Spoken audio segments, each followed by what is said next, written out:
minutes ago. And so it was hard to break away. Every vote counted in this session, but I'm glad we're getting started. What I'd like to do is want to just ask you for your indulgence and your patience in terms of how we'll move this committee. People who have conversations out there will essentially make it very hard for people to hear. So if you can please take your conversations outside, we'd appreciate your courtesy. Many of you have written eloquent letters that speaks to your issue.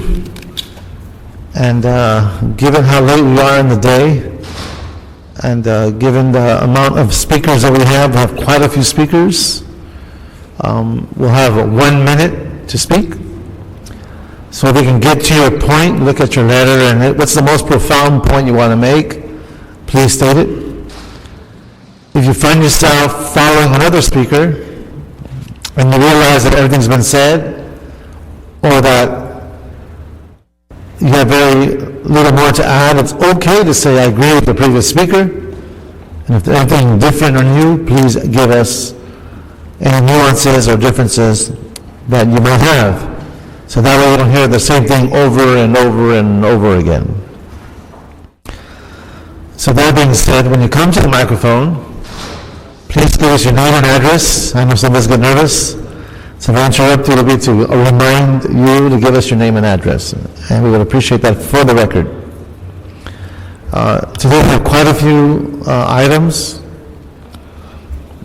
And typically, when we have council members here, I try to give them, get them to the front, because I know they have other committees to work on.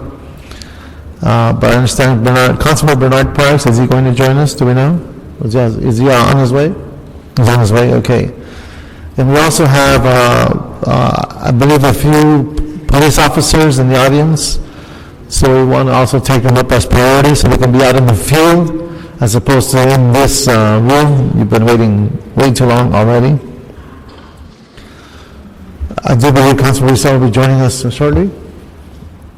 Yes? Councilman Isabel is on his way?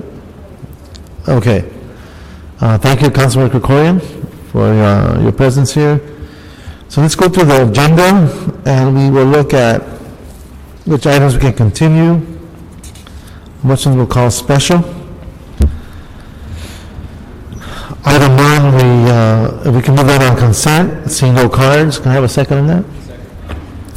Number 2, we will continue to this committee on March 15th, 2011. Item number 3, we have, okay, we will continue item 3 to March 8th, 2011, and in council, March 23rd. Okay, 4 is special, and that's on a special agenda, so we'll hold that. This is where we have the LAPD officers as well, I'm understanding? Mm-hmm. Okay. Item number 5 we'll call special, and I'm hoping Councilmember Parks gets here. We have item number 6 special.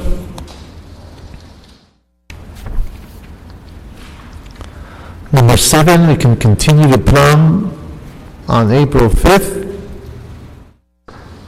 and in council, April 20th.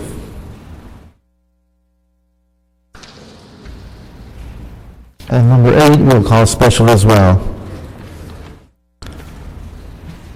Okay.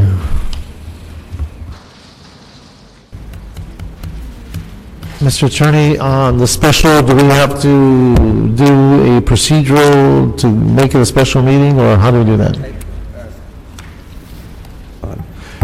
City Attorney Ken Huang here. I would recommend that because you have the H. Wood item as a special agenda item, you just make clear that you're starting the special meeting, and that once that's done, you adjourn that, and then you go to the regular meeting. just so that there's a clear line between the two meetings. Okay, so to delineate a clear line, we will now begin the special meeting, and we'll ask our CI representative to state what is that special. Seeing that Councilman Parks is not here yet, we will start with the special. Yes, council members, item 1 on the special agenda is an appeal by Occidental Hospitality and also by CINH and H Retail LP. They're appealing part of the decision of the zoning administrator who imposed nuisance abatement conditions on the operation of H Wood nightclub in CD 13. Okay. Nicholas Brown, Associate Zoning Administrator. H Wood nightclub is a part of a larger complex. It's a part of a 1.2 million square foot complex that includes the Kodak Theater. This complex was approved to have 15 conditional use permits for the sale of alcohol, and that was done in August of 1998. In November of 2007, H Wood requested conditional use for the sale of alcohol, and that was the PA 14 that was approved for a restaurant that had the sale of alcohol as well as live entertainment. Over the 3 years, the restaurant morphed into a nightclub. It morphed into a nightclub in that it moved the dance floor from the first floor to the second floor, and the dance floor accommodated approximately 42 individuals on the first floor, but when they moved it to the second floor, it then accommodated 4 to 5 times the number of individuals. So they intensified the use for dancing. Also, they would occasionally require a cover charge to enter the facility. Also, they would have bottle service, so that to enter the facility, you have to have purchased a bottle of alcohol. And also, there was a lack of food service. So this use did morph from a restaurant to a nightclub. Now, the impacts from that is that there were, in 2009, 112 calls for service. Now, the appellant wants us to compare that to other facilities, but I think what is important about the 112 calls for service is that it was an excessive use of police services and a drain upon their services. That's the most important measure. The other is that there was a lack of compliance with a number of the conditions of the prior discretionary action. The most important is the impact that lack of compliance caused in the way of noise, and it interfered with the peaceful use and enjoyment of the properties of the Madison apartments as well as apartments across the street. The determination was very clear in identifying those conditions that were a part of the prior discretionary action. The goal of the determination was to have this return to its original status as a restaurant, not as a nightclub. But there were several additional conditions that were added. Those additional conditions specifically were to address the issue of noise. You have before you 2 appeals. One appeal I like to identify as a Novak Appeal. That was the one that was filed on September the 17th, 2010. In that, what I believe has occurred is a confusion. What the concern is in that appeal is that this action would apply to other tenants in the facility, in the complex. It does not. This action is only on H. Woods, the PA 14 case that was before me.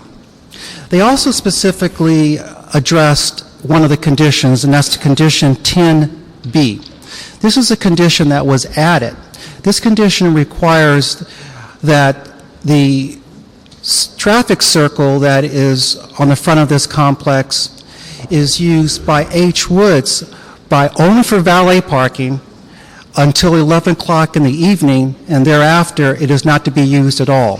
Then the reason for that is because the amount of noise that occurs that comes up from that traffic circle into the residential building at Madison, as well as noise traveling across the street to other apartments. The second appeal which is the H. Wood appeal that was filed September the 10th, 2010. There's a lot of discussion that seems to point to just issues of procedure, that they didn't care for the way I held a public hearing, to that there was a building permit that they were not able to attain because I wouldn't sign off for it, and that was for the dance floor.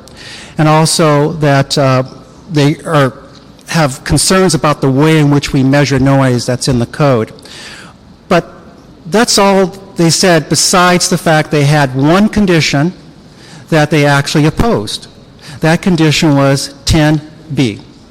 This is the one, as I discussed earlier, about the valet parking. They would like to be able to use that traffic circle in the evenings after 11 p.m. for the use of parking. My response to that, if that is what you're going to consider, is the answer should be no. And the answer should be no because of the amount of impact of the noise of this facility causes to the surrounding community. Now, if, however, when I review this in 6 months on the approval of plans review, we find that the return to a restaurant status, that's how they operate, maybe that's something we will consider at that time. But at this time, let us first get them to what they were originally approved for as a restaurant, not a nightclub. That concludes my presentation. Are there any questions at this time? Thank you, Mr. Brown. Any questions? Okay. No questions, Mr. Brown? Seeing none? Mr. Brown, we do have one question. I'm sorry, I have one question. On the issue of whether or not these conditions would apply to the other occupants of the building, you said it would not. Is there some way that we can make that clear in the record that would be satisfactory to the appellant? Yes, we can make that clear as a condition. I will also point to page 43 of my determination where I actually say in regard to condition 10B that is not intended to apply to everyone in the facility, but if we do continue to have problems in the traffic circle, then we will go after the other tenants also. But yes, we can make that as a condition so it clarifies that this is just on the H. Wood's premises. Thank you. Thank you, Mr. Brown. So let's hear from the appellants first. And we have us two appellants, and on the card we have Richard Terzian, representing Occidental. Good afternoon, sir. Good afternoon, gentlemen. My name is Richard Terzian. My address is 444 South Flower, Los Angeles, representative of Occidental Hospitality. We were told on Friday, November 12th, that this hearing was going to be continued to December 7, and I have the email confirming that here. Yesterday, we were suddenly told that it was going to go forward, but yet your agenda here shows that the matter has been continued to December 7th. Now, we would like it continued to December 7th, and with all due respect, we don't think you can take action on it with your agenda showing that it's being continued. Mr. City Attorney, can I have a... City Attorney, my understanding is that there is an agenda for a special meeting at this time in conformance with the Brown Act that does indicate that this item will be considered today. Was there a 24-hour notice sent out? Yes, that's my understanding. We never received it. Very well, let me go forward with the only issue that we think is really significant, and it's the issue that Mr. Brown pointed out. It's the matter of the change of the condition with respect to the valet parking. This is the kind of facility that does a lot of business after 11 o'clock at night. And the kind of clientele that this place has doesn't want to go into a shopping center, go down 3 levels to public parking, and go up 4 escalators to get into the facility. They're used to and they want valet parking. After 11 o'clock, virtually, before 11 o'clock, valet parking is used for other places. You know, there's the Kodak next door, there's a Chinese theater just in front of it, and Madame Tussauds waxworks. This is not a place that's normally quiet. It's half a block from Hollywood Boulevard. And it's a place that's in a complex that the city wanted. The city wanted it very badly to restore Hollywood as a major commercial entertainment center, and that's what my client has done. They've participated in that. After 11 o'clock, most of the valet parking is for H-Wood. And it is very important to the club. It would be devastating to its business to deny it. We have reduced the noise significantly. We've hired an expert, and they've advised us. We've had very few noise complaints in the last 6 months or so, and that's the main problem. So I would ask you that's the only condition that we need to have changed. Okay. Thank you, sir. We have with us Lee Rubin. I believe that's the other appellant. Chairman Reyes, council members, I'm Lee Rabin. I represent CIM H&H Retail Limited Partnership. Their attorney, Mr. Goodkin, is here with me today, and the property manager, who's been at the property since it was built in 1998, Dan Chismeyer, is also here. Our appeal was filed on behalf of the landowners seeking clarity in Mr. Brown's determination. What we've heard here today has offered that clarity in terms of... Mr. Rubin, if I ask you to maybe just speak up a little bit louder or closer to the microphone, one or the other. Yeah. We filed our appeal seeking clarity to Mr. Brown's determination in how it would affect future operators at the center and the balance of the retail tenants at the center, and also that condition 10B regarding the parking valet turnaround. Having heard that clarity, that our concerns are addressed, and we would like to hereby withdraw our appeal. Okay. Thank you, sir. Thank you. Now, my understanding, we have the Los Angeles Police Department in the audience on this case. Is that accurate? You'd like to come up and give us your name and position, title? Will do, sir. Good afternoon, Council. I'm Lieutenant Jeffrey Pillay. I'm the officer in charge of the Hollywood Vice Unit for the last 2 years. We obviously talking to you pertaining to the H-Wood issue. What I've prepared that you can review is just a couple-page fact sheet that will cover a lot of the issues that I'll be talking about. Also, to assist you, I have a small map that you'll be able to look at. In it, H-Wood will be depicted in the blue outline. And for clarification, it's right over there. It's on Hollywood Boulevard in orange, located there. The orange coloring you'll see basically reflects the residential neighborhood that directly surrounds H-Wood on the east. We have the map. I'm sorry? Do you have extra maps? Unfortunately, I only have, I have 2. Oh, Okay. we can share. You'll be able to use those for clarification and kind of a visual diagram. And again, as I said, realistically, the residential area is directly east and directly north of the H-Wood nightclub, and I call it a nightclub. And it consists of multi-level apartment buildings. As Mr. Terzine indicated, for all intents and purposes, the H-Wood nightclub opened up approximately January of 2001 or 2009, and realistically, although it had a 47 license to operate as a restaurant, it never really did. It's almost exclusively operated as a nightclub. Outside of the conditional use permit guidelines it was given, and for all intents and purposes, it's a fraud. And they were opening up as a restaurant when it's been acting as a nightclub. I say that in the aspect because it's got doormen, velvet ropes, metal detectors, guest lists, cover charges, promoters, DJs. It really has an extremely limited food service of appetizers and no type of food service at all that a restaurant would actually be able to survive on. Is there a location for sit-down meals that is... Absolutely not, sir. No? It just, in my understanding, maybe today, attempted to do that. We've had, Hollywood Vice has sent officers in on May 7th and May 13th. Were unable to order meals. They said there was no meal service. On October 23rd, detectives from Detective Support Vice Division, we're talking about October 23rd, 2009, or 10, were there, so just a couple weeks ago, were there, attempted to order meal service. There was no meal service. Even Nicholas Brown, when he went to do his, he did an on-site zoning inspection of the location, and he observed no meal service, and actually went into the ovens and touched them, and they were absolutely cold. They had not even been turned on. So the idea that it's a restaurant is absolutely absurd. It does not exist. It's strictly a nightclub.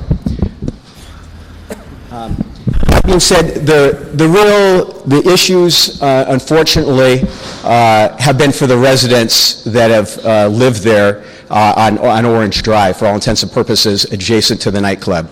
The nightclub is literally about 150 feet from the first apartment building north, and they've had to endure. Again, the nightclub opened in January 2009. We started first receiving the first noise complaints literally in February of 2009 regarding those noise complaints. The noise complaints stemmed a great deal from the dance floor. The dance floor is supposed to be on the first floor of the building. It's actually located on the second floor. And because of the way the building's structured, the noise for a long, long time was able to escape out of the building because they kept a lot of the doors open, and the way the acoustics and the noise went, the residents were completely bombarded with noise from literally 10 o'clock at night to 2 in the morning every night that it was open. Compounding that, when the nightclub would close at 2 o'clock in the morning, we're talking about the traffic circle. H would consistently use this traffic circle for the valet parking operations. And what typically happens when nightclubs go out, you would have all the patrons exiting the nightclub, and then you'd have the typical, the guys trying to meet the girls, the people screaming because you have a lot of intoxicated people, you have people honking their horns, you have cars peeling out of the parking lot at high rates of speed, you have almost exhibitionist speed occurring out of the parking lot and onto Orange Drive. And again, literally, unfortunately, all of these apartment buildings and all of these residents are living within 150 feet to 300 feet of this parking lot. So they're enduring it, literally, and have been enduring it from January 2009 to present. And unfortunately, in my opinion, and I think we've got 15 residents here that are willing to testify basically to the facts that I'm giving you and want to testify, will give you the same scenario as far as hearing this, the loud amplified music from the nightclub, disrupting their sleep till 2 o'clock in the morning, then the continued to 2:30, 3 o'clock of everyone hanging out in the parking lot talking, trying to get phone numbers, the exhibition speed out of the car. So if people have to be at work or get up at 6 o'clock in the morning, they're lucky if they're getting 2.5, 3 hours sleep to that day. Can we have the 15 persons that are here that support the lieutenant's assertion and observation? Do you stand? Okay, thank you. Thank you. Thank you, Lieutenant. On top of that, from an economic standpoint, I've actually, one of the people that stand, Mr. Hickman, if you would please stand. He's the apartment manager of the Madison Apartments that is directly north of the H-Wood complex. He when his turn to speak, is going to be talking about how literally they've got a whole new set of tenants on the apartments facing the south side or that are directly in front of H-Wood. And that's basically due to the fact that the existing tenants left because the continuing noise disruptions, and they're now going to have the new tenants sign a disclosure knowing that this is the type of environment that they're going to be moving into. Lieutenant, you painted a very clear picture. Okay, well, I just wanted to make it sure. Unfortunately, because again, they've been enduring it for 2 years. I understand. I can sense the passion. Okay, thank you. Is there anything new you want to add? There's just a couple other things. H-Wood has consistently said we're trying to work with people. Again, it's the largest force in the world.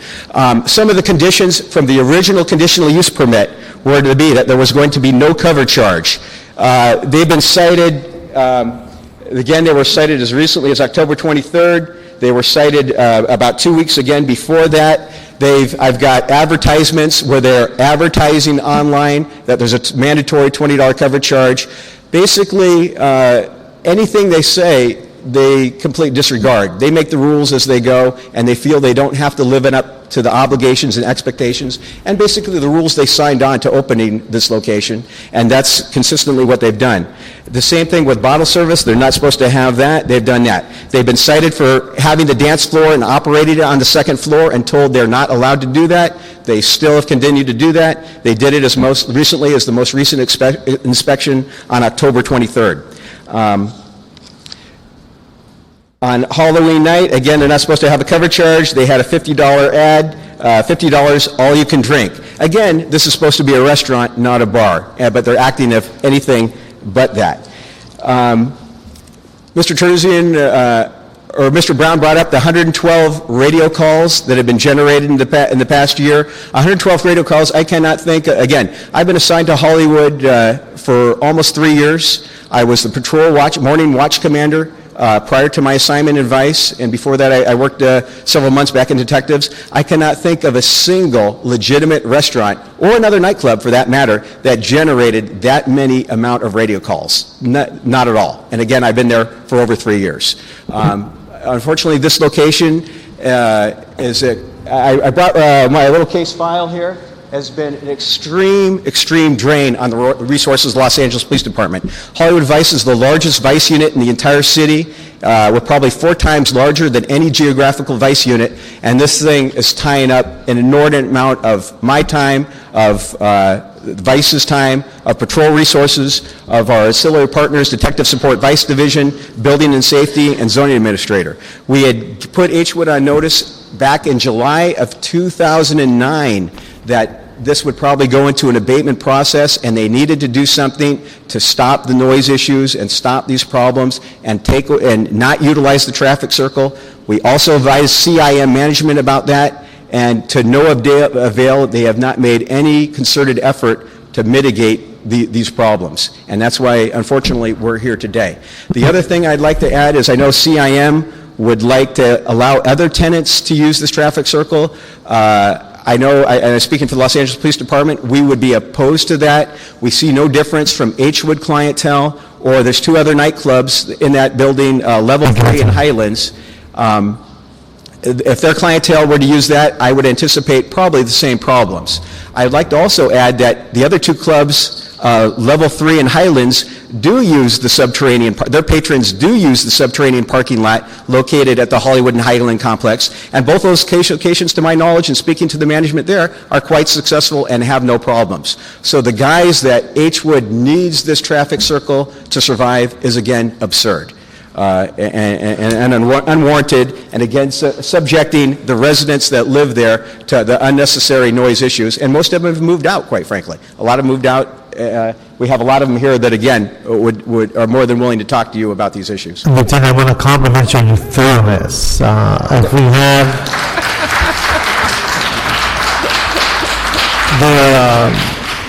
If we can clone you 1,000 times, it would be a different city. But I do want to say to you that we have several speakers. Is there anyone else in your personnel with the LAPD that would like to speak? Because I think you painted a very clear and vivid picture.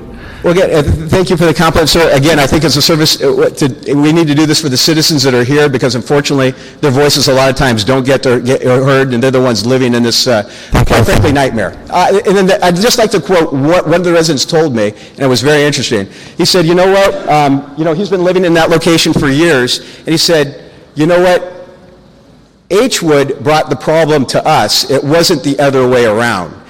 Since they opened up, he said, I was having a great time living there until this club opened up. And again, and I reminded him, well, actually, it wasn't supposed to be a club. It was supposed to be a restaurant. They're the ones that turned it into a club. Thank you, and that's where really the problem is. I applaud you, sir. Thank you very much. Thank you. We'll go down the list of cards. The folks that are about to stand that agree with the lieutenant, I also did for another reason. If there's anything else you wanted to add that was different, that's going to give us more information, I want to give you a minute. But it's also okay to say I agree with the lieutenant, and we can move on. So we'll go with the next card. We have a Dan Goodkin. Does Dan Goodkin would like to speak? Sir, I'm Officer Bruin with the Detective Support Vice Division. I'd like to have 2 minutes of the time, please. Please. And if you can fill out your cards for the record, because I don't have your cards here. But it's okay, please. And please introduce yourself one more time. I'm Officer Broom with the Detective Support Vice Division. I'm the lead investigator for the nuisance abatement proceedings that we've filed Officer. here today. And I'll be brief. Lieutenant Pillay pretty much covered a lot of the nuisance activity that's been occurring there. And unfortunately for the residents here, due to time constraints, are only going to be allowed 1 minute to speak. And I'm just going to delve into my investigations there that I've personally been involved in. I've been into the club operating as an undercover officer, and a lot of the nuisance activity that stems from the club I've observed, I've experienced.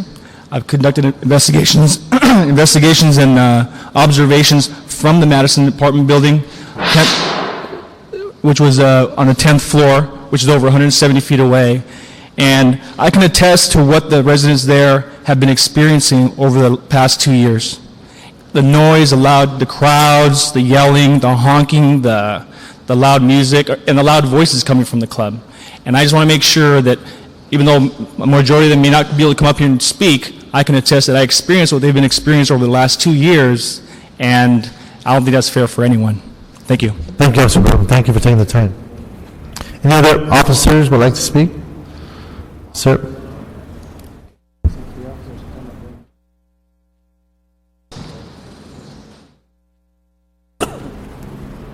Good afternoon, sir. Good afternoon, gentlemen. I am Sergeant Stephen Huang with the Los Angeles Police Department. I'm a supervisor assigned to Hollywood Vice.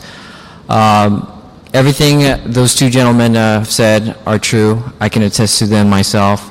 One thing I'd like to add is this past weekend we had an incident involving another club that the Laurel Pennings, who's one of the owners of H-Wood, was involved in.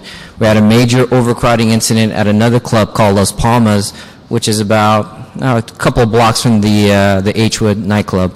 It just goes to show that the ownership of H-Wood is continuing this behavior and this irresponsible business practice at Las Palmas Club. It might not reflect on your papers, but Laurel Penning is one of the partners. He's one of the 3 partners of H-Wood, and he is listed as one of the owners in the Las Palmas Club. So I just like to submit that the business practice at H-Wood, they haven't learned anything. It's continuing at another club in Hollywood. Thank you, Officer Wong. Thank you for taking the time. We'll make sure I cover all the officers in the police department. There we go, sir. Please introduce us. We got to get you guys to fill out cards. Let's go put you on the list. Hello, I'm Detective Eric Moore. I work Detective Support and Vice Division. I will be brief. One of the most important aspects of my testimony is at the onset when Hollywood Vice requested assistance from Detective Support and Vice Division. As is customary protocol, I responded to the meeting and I made sure that the property owner and the business owner, they knew what the projected outcome might have been and that we would seek a conditional use permit to resolve the issue. I requested that we put together a collaborative effort where we could win, win, win. They chose lose, lose, lose. The department has lost because obviously I've had an investigator tied up on this investigation for over 2 years. We've had redundant enforcement at the location. I personally would like to see my officers be able to move on to other pressing issues. The other thing that's significant is I asked if they understood what the exposure would be. They said they did. They understood, and so there's no opportunity to plead ignorance. The other very important aspect is just what was written by the appellant. When he talked about in his appeal, this is not a quiet residential area by any stretch of the imagination. I beg to differ. I've gone over there when the club was not active, and it was very quiet. Now, what's significant and what I think that posture illustrates is what the department has dealt with in seeking a collaborative relationship. I have zero confidence that they have any regard for the quality of life and quiet enjoyment of that community. Thank you. Thank you, Detective. And colleagues, I must acknowledge and thank our detective. He worked very closely with us in District 1 in the Pico University area. Did a great job with our apartment hotels, and that area has been cleaned up a lot because of your efforts, sir. So thank you again. Thank you, sir. Okay. Any other officers who would like to speak? Okay. Then let's go to the list. We have Dan Goodkin. Do you would like to speak? Going once? Twice? Okay. Gregory Alosio? And I believe the trip here related 2 hours, so I would not dare say don't speak, so you got that 1 minute, sir. Oh, thank you for being here. My name is Gregory Alosio. I reside at the Madison apartment buildings at 1746 North Orange Drive, directly adjacent to the H. Wood property. I'd like to say that, in the sake of time, the couple of key points is tonight, all of you will go home and hopefully enjoy a night's sleep to come back to work tomorrow. I will be sleeping in the living room of my apartment. That is because my bedroom window is directly above the club. And when the club operates, I cannot sleep in that room. I hear every song. I know all the words to the newest songs because I hear them night after night. And then when the club music finally stops, which I look forward to, I will enjoy the block party that takes place in the parking lot, where people turn the music on again, yell and scream, try to get the girl's phone number, and have that whole extravaganza for the next half an hour to 45 minutes. So at about 3:30, things start to calm down, and I will go to sleep, if I am in the bedroom. So instead, I sleep in the living room. I would simply like to ask you to understand it's that specific. And the one thing, just to wrap up, there is no other complaints that we have as tenants against any of the other businesses. That means that the nights that the club does not operate, we're not complaining about the other businesses. We're complaining about the H. Wood because that's the nights that they're open that we have the sound problem, not with the complex itself. And hopefully you will get to rest soon and you can sing all those songs. Thank you for your help. Thank you, sir. Maria Flanga? I apologize. Hello. Welcome, ma'am. You can move the microphone closer to you. There you go. Hello, my name is Maria Flanja. I'm the manager, 1745 North Orange Drive. It's across the street from H2 nightclub. I'm a single mother as well, and my children have to sleep with me in the living room. It's almost 2 years now, I believe, since H2 opened, and the things that happen in our own driveway, it's really not healthy for our mind and for my children. People urinating, dropping by, people from the limousines just to go to the nightclub, but sitting there for like 20 minutes and in a riot because of the amount of people that are blocking our driveway. But after all, I quit complaining because it brought me so much stress that my doctor prescribed me a high blood pressure medicine. It caused him tremendous stress, not being able to get a good night's sleep and living there and working there in that environment.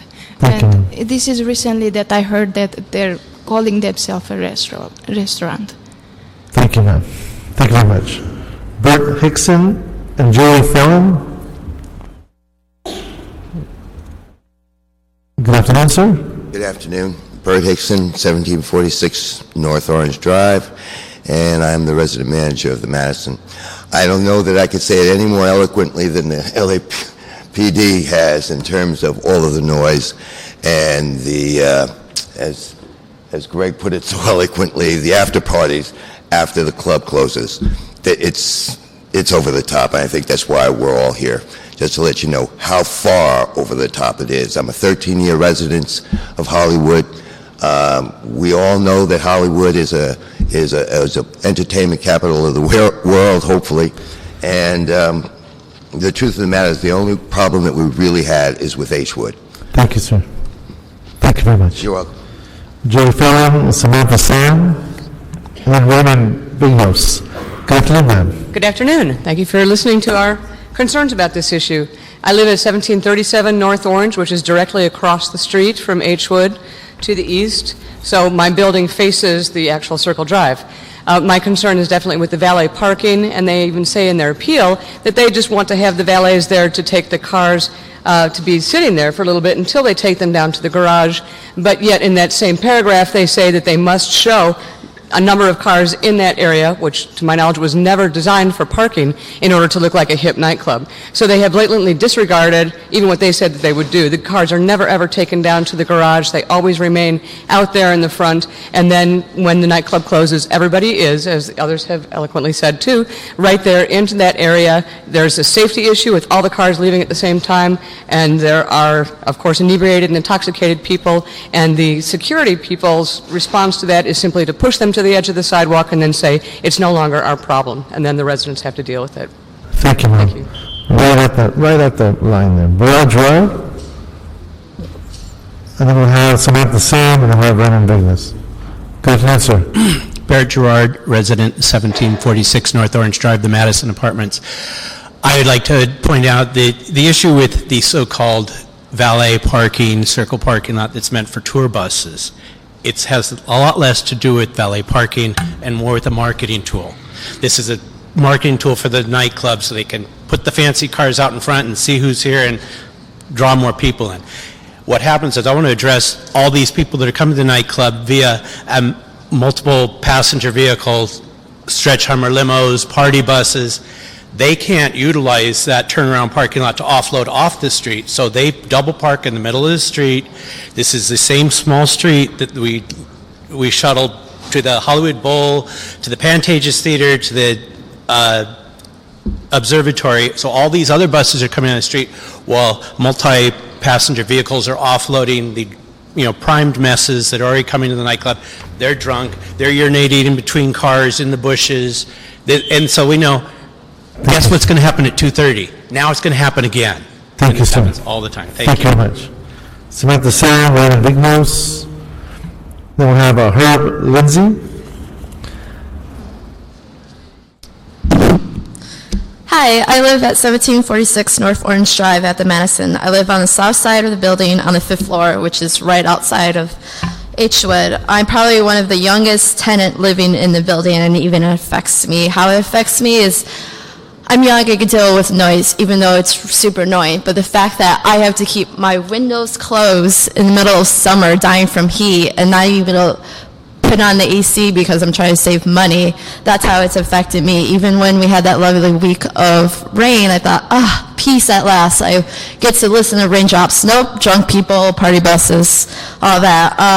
For living there for after a year, I can't deal with it. I need my beauty sleep, so I gave my 30-day notice, and I'm moving. So it's just sad because they're awesome, and they're losing money. So thank you. Thank you, Mr. Reverend Vignos, Herb Lindsay, Deborah Mesa. Can come on up if you like. Hi, I'm Raymond Vigno, 1746 Orange Drive, and I just wanted to agree with everyone said. I would like to have fresh air because I do work long hours at another job, so I don't get to have that fresh air. So when I have to open it in the evening time and I have a great view, I want to actually enjoy it and not have to hear all the outside noise as well. So that's what I want to let you know. Thank you, sir. Thank you. Thank you very much. Herb Lindsay, Deborah Herb, 1746 North Orange. Everybody said everything quite eloquently. One of the points they made in their thing was other people use that valet parking. Not true at all. It is empty if H-Wood is not there. Everybody in the complex parks underground, including the Highlands and all the clubs, and that would solve a big problem. They have violated everything in the conditional permit, and the one night I worked late, when I went over there to whoever was in charge and asked him to please quiet it down, their answer was something to the effect, we pay the city, we don't have to answer to anybody. They said, take it up with the city. Well, now we have, and we'd appreciate the city doing something. Thank you. Thank you, sir. Deborah Mesa, Amanda Burrow, Ryan Fitzgerald, and Ardo A. Kunanen. Hi, I'm Deborah Musso, and I moved to the Madison because I believed in the Hollywood restoration and what was happening. And since the Hollywood H-Wood has come to the Madison, I'm very concerned because I don't want to see this progress and restoration be stunted because scores of fellow tenants are moving out of the area and from the building and other apartment buildings. It affects not only the apartment buildings, but the local businesses that are complying with the conditions and permits that are set. So, and then the other thing, as a taxpayer and citizen, I would like to see dollars spent rather than handling the mayhem and vandalism that occurs. I'd rather see them spending money on life-threatening situations and dedicated to other areas. Thank you, ma'am. Thank you. I'm on the bureau, Ryan Fitzgerald, Arnold, come on in. Good afternoon, ma'am. Chairman, council members, hi, my name is Amanda Burrell. Thank you for hearing me today. I am the assistant property manager of the Madison Apartments. I have been a naval officer for 9 years. The last 2, I've lived in Hollywood. I've been active reserve. I've also been the assistant for that time.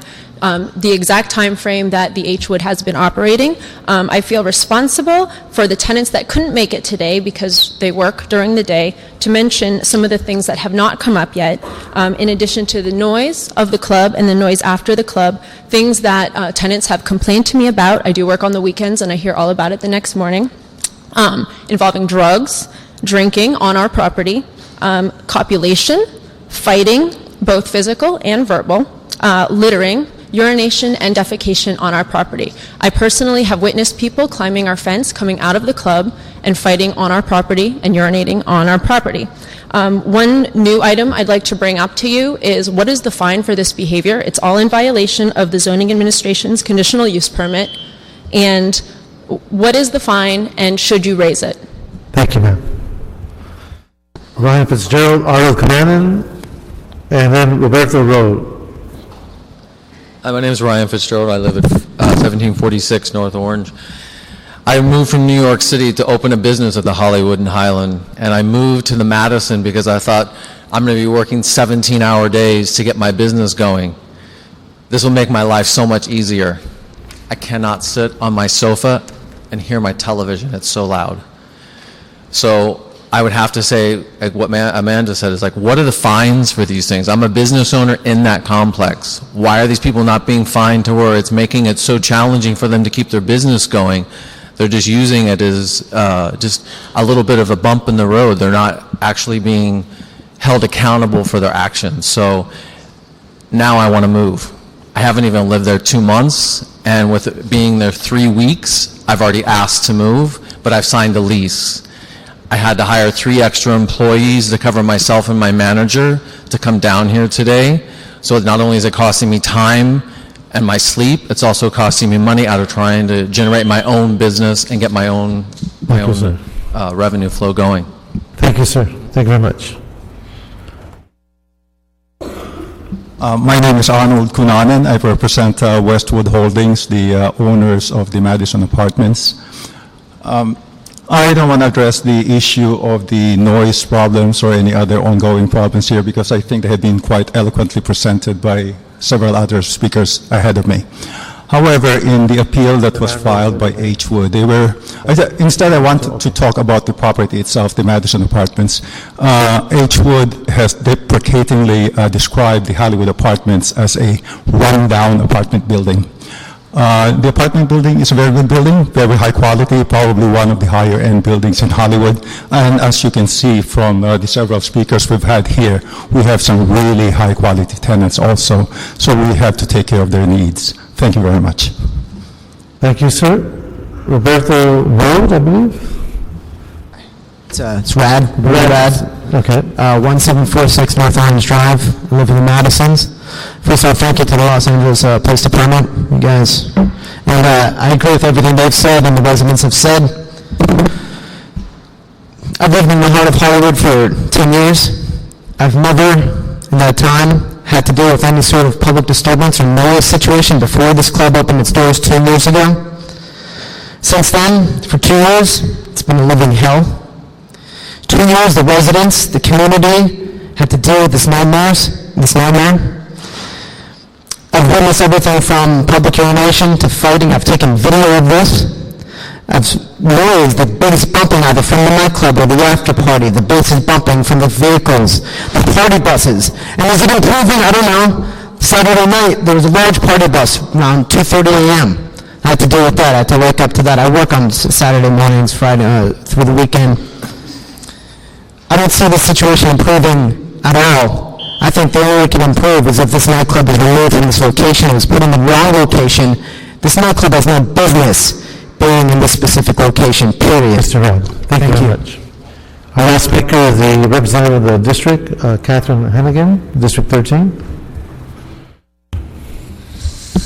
Good evening, council members. Catherine Hennigan from Council President Eric Garcetti's office.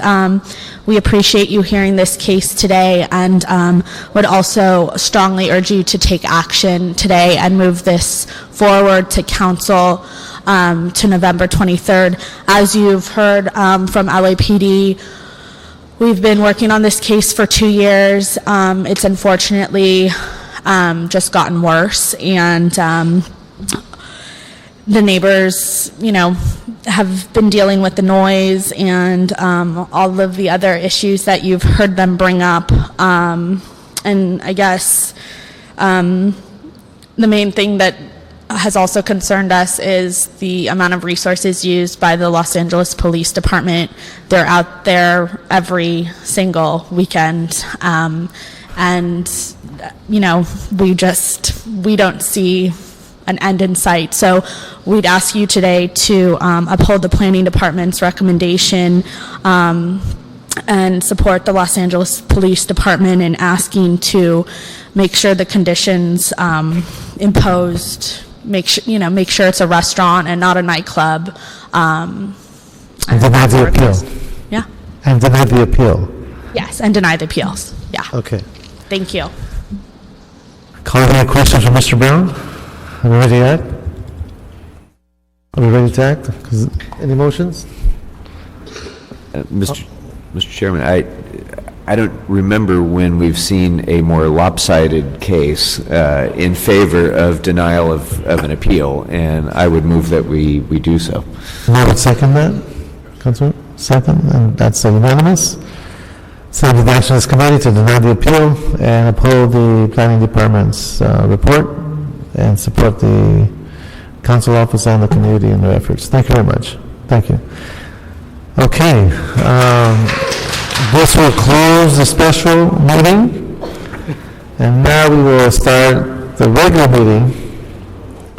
And again, we're hoping that Councilor Parks is on his way.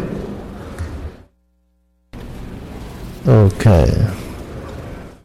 This is wait for the folks to exit so that we could begin the next item. And we'll buy some time. I know, and I gotta go pick up the at 6. Oh, she downstairs. Yeah. So what happens if they roll her out on the street? If they stay past 6 o'clock, it's $1 a minute. My daughter used to take Chinese lessons. They treated her like in China. One time I was 5 minutes late. They actually had her sitting on the sidewalk. They went home. Oh my God! Wow! Did you freak out?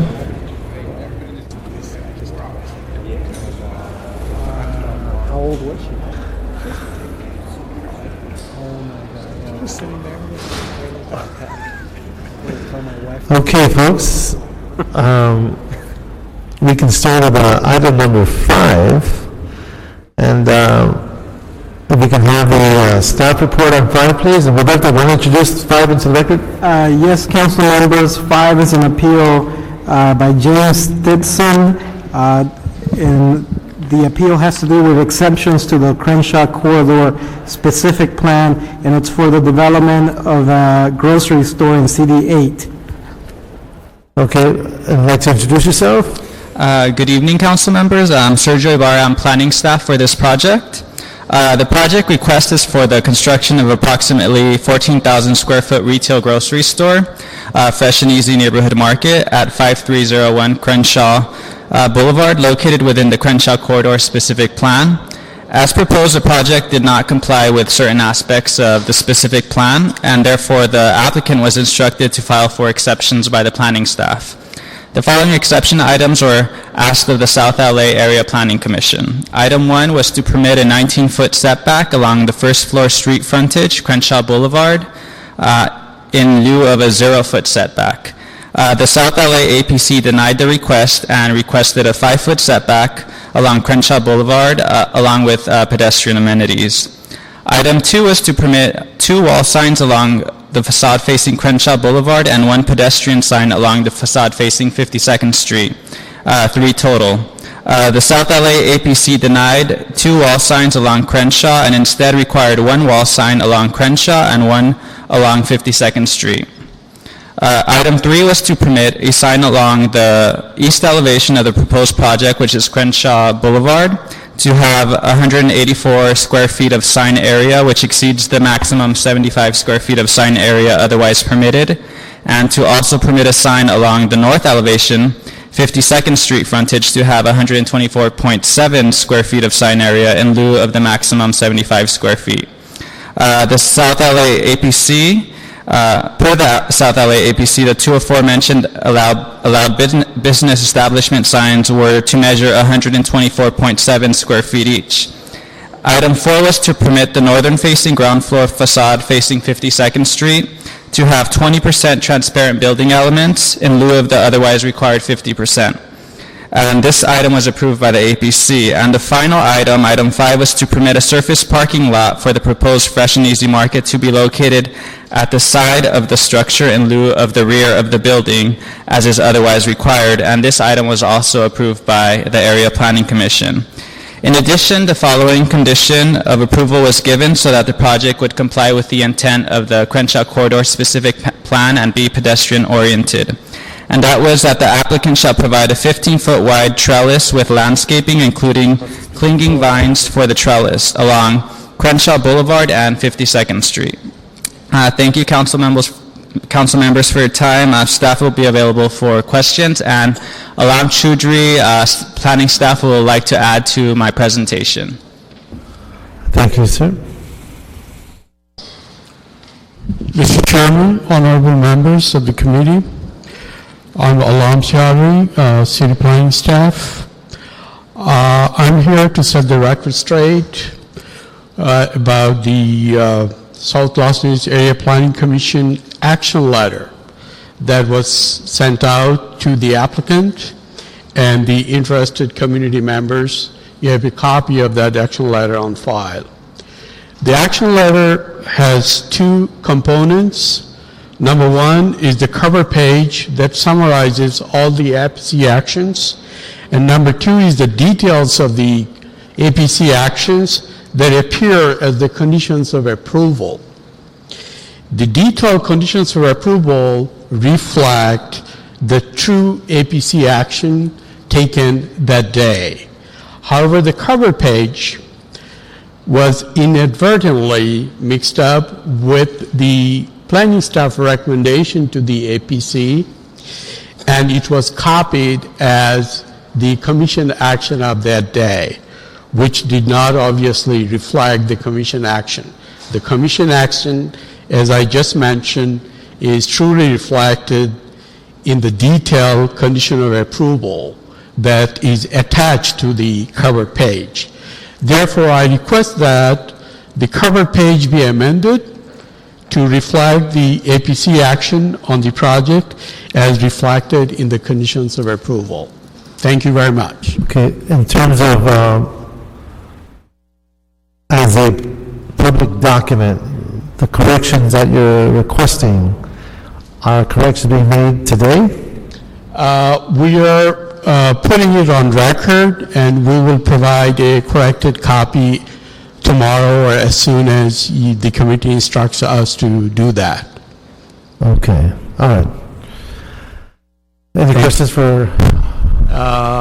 If there are any questions, we will be happy to answer those questions. The city attorney here, I have a question. It's the APC, what is it, the determination letter? Yes, South Los Angeles Area Planning Commission action was circulated as commission action dated September 15, 2010. The action has the cover page, and the details of the action are attached to it as conditions. Well, I would suggest that you address your concerns to planning staff, and they can deal with that, because we're not at the city council level, and you don't normally go back and... yes. Yeah, that's right, you're playing. No, I'm not asking this committee to go back. I'm just putting this on record so that we can correct us. Oh, all right, so that they'll correct it in their decision. Yes, just revise this to reflect their decision correctly, which is right here, starting from page 2. Okay, just so long as they're not changing what the APC did. Nothing is changing. The correction was submitted. Okay. But in All right, I'm the clear. cover letter that was erroneous Right. was also submitted.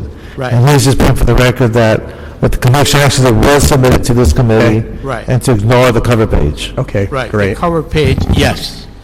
We have informed the applicant, we have informed the people who filed the appeal on this case, so both parties have been informed of this inadvertent error. And with the clarification, this committee now will understand what is reviewing as well as the two parties. Yes, Well before this committee. right. Okay. The people, No. Please. both parties are here. I have informed them of this error. They're aware of the error. I just want it to be on record that Gotcha. an error has Okay. been made. That's Okay. all. And we'll correct it. All right. Thank you. So that's clear. So now we'll move with the appellant. We have Winifred Jackson. Are you here?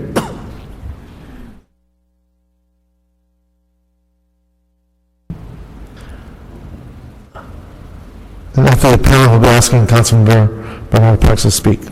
So please, give us a reason for your appeal. My name is Winifred Jackson, and I'm president of the community group Hyde Park Organization Partnership for Empowerment.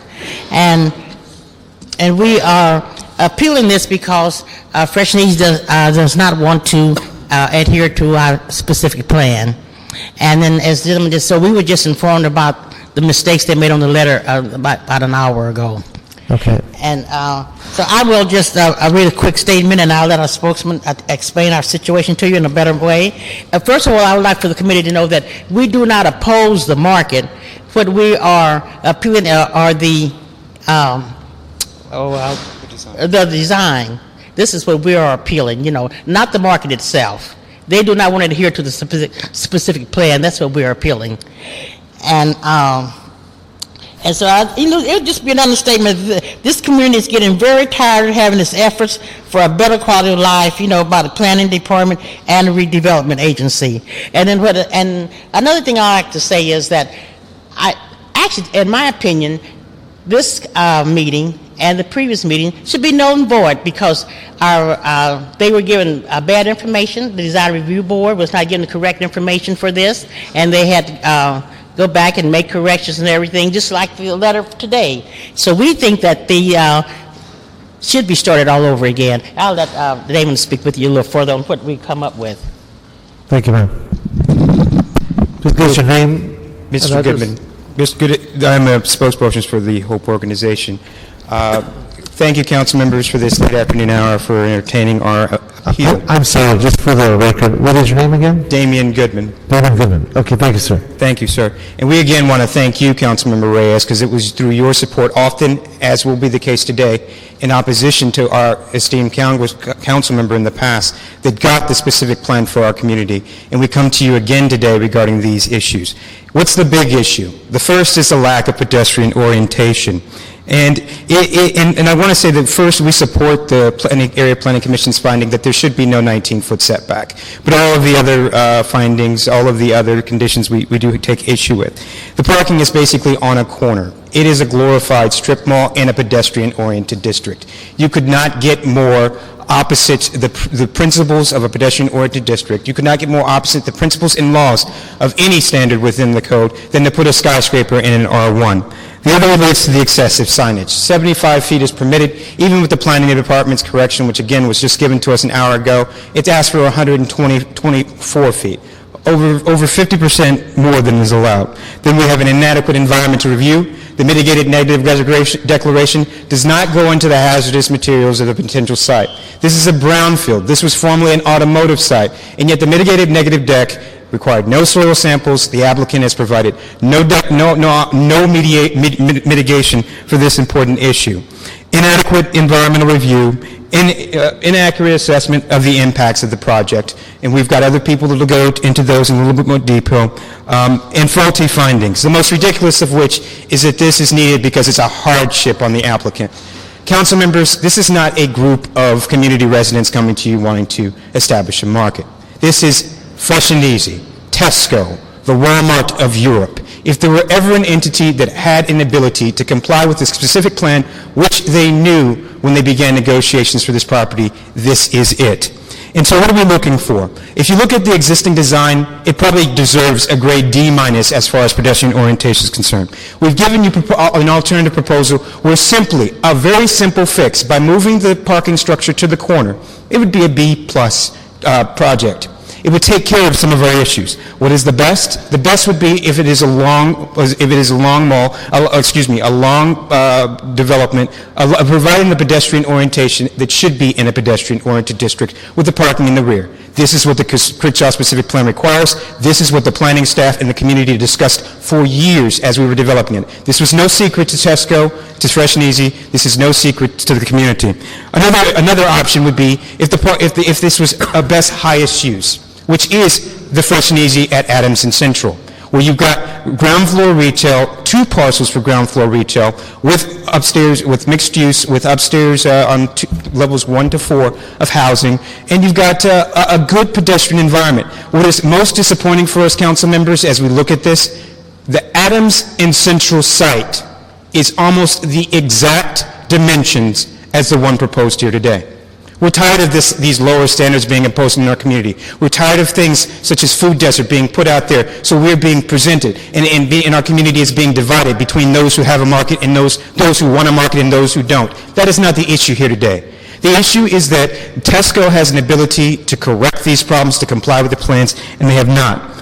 The other is simply a design. Again, if we had a better higher use that doesn't have mixed use, simply providing, look at the site. You've got a lot of parking in there.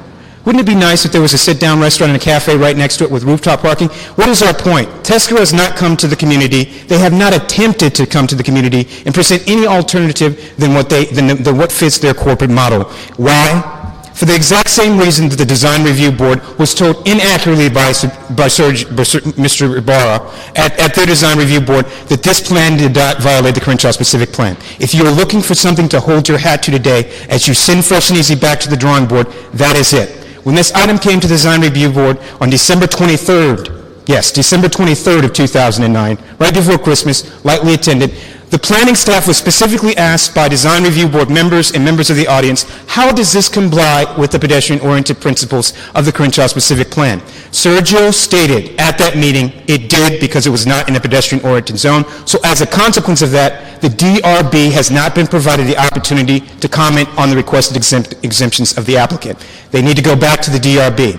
The report that has been presented before us today, which is inaccurate, needs to be recirculated, not just to the 2 parties 1 hour before the meeting, but to those who are on the interested party list. And just in closing, we just want to impose upon you the importance of us making sure that the private development that is going to come down this corridor, that comes with the Crenshaw line, a $2 billion public investment, meets those same standards, meets the quality standards of a community that is nowhere near as difficult, in a difficult economic situation as Adams and Central. This is View Heights. This is View Park, Angeles Mesa, at the foot of Baldwin Hills and Leimert Park. This is an affluent community that has just as much disposable income as others, and despite what is being said here today by our council member, by the applicant, this is a community that deserves better, and we do. So we ask you to uphold our appeal. Thank you, sir. Thank you very much. Now, Councilmember Parks.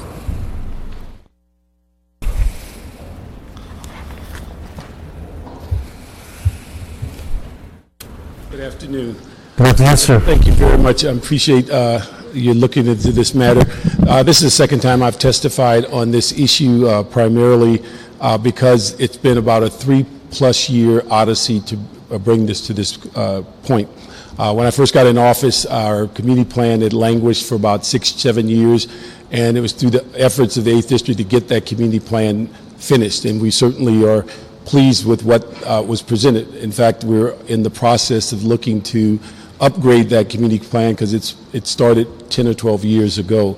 But what's important for us to realize is that in the 8th District, there is a major shortage of food stores and sit-down restaurants. And in fact, a couple of years in the office, we asked the CRA to put together an incentive brochure to attract sit-down restaurants and also markets. Most of the 99-cent stores in our community used to be major markets that moved on. We have not had any inkling of a major market coming back in the community in the 7 years I've been in office. We have been described by many as a food desert because of the shortage of fresh food and sit-down restaurants.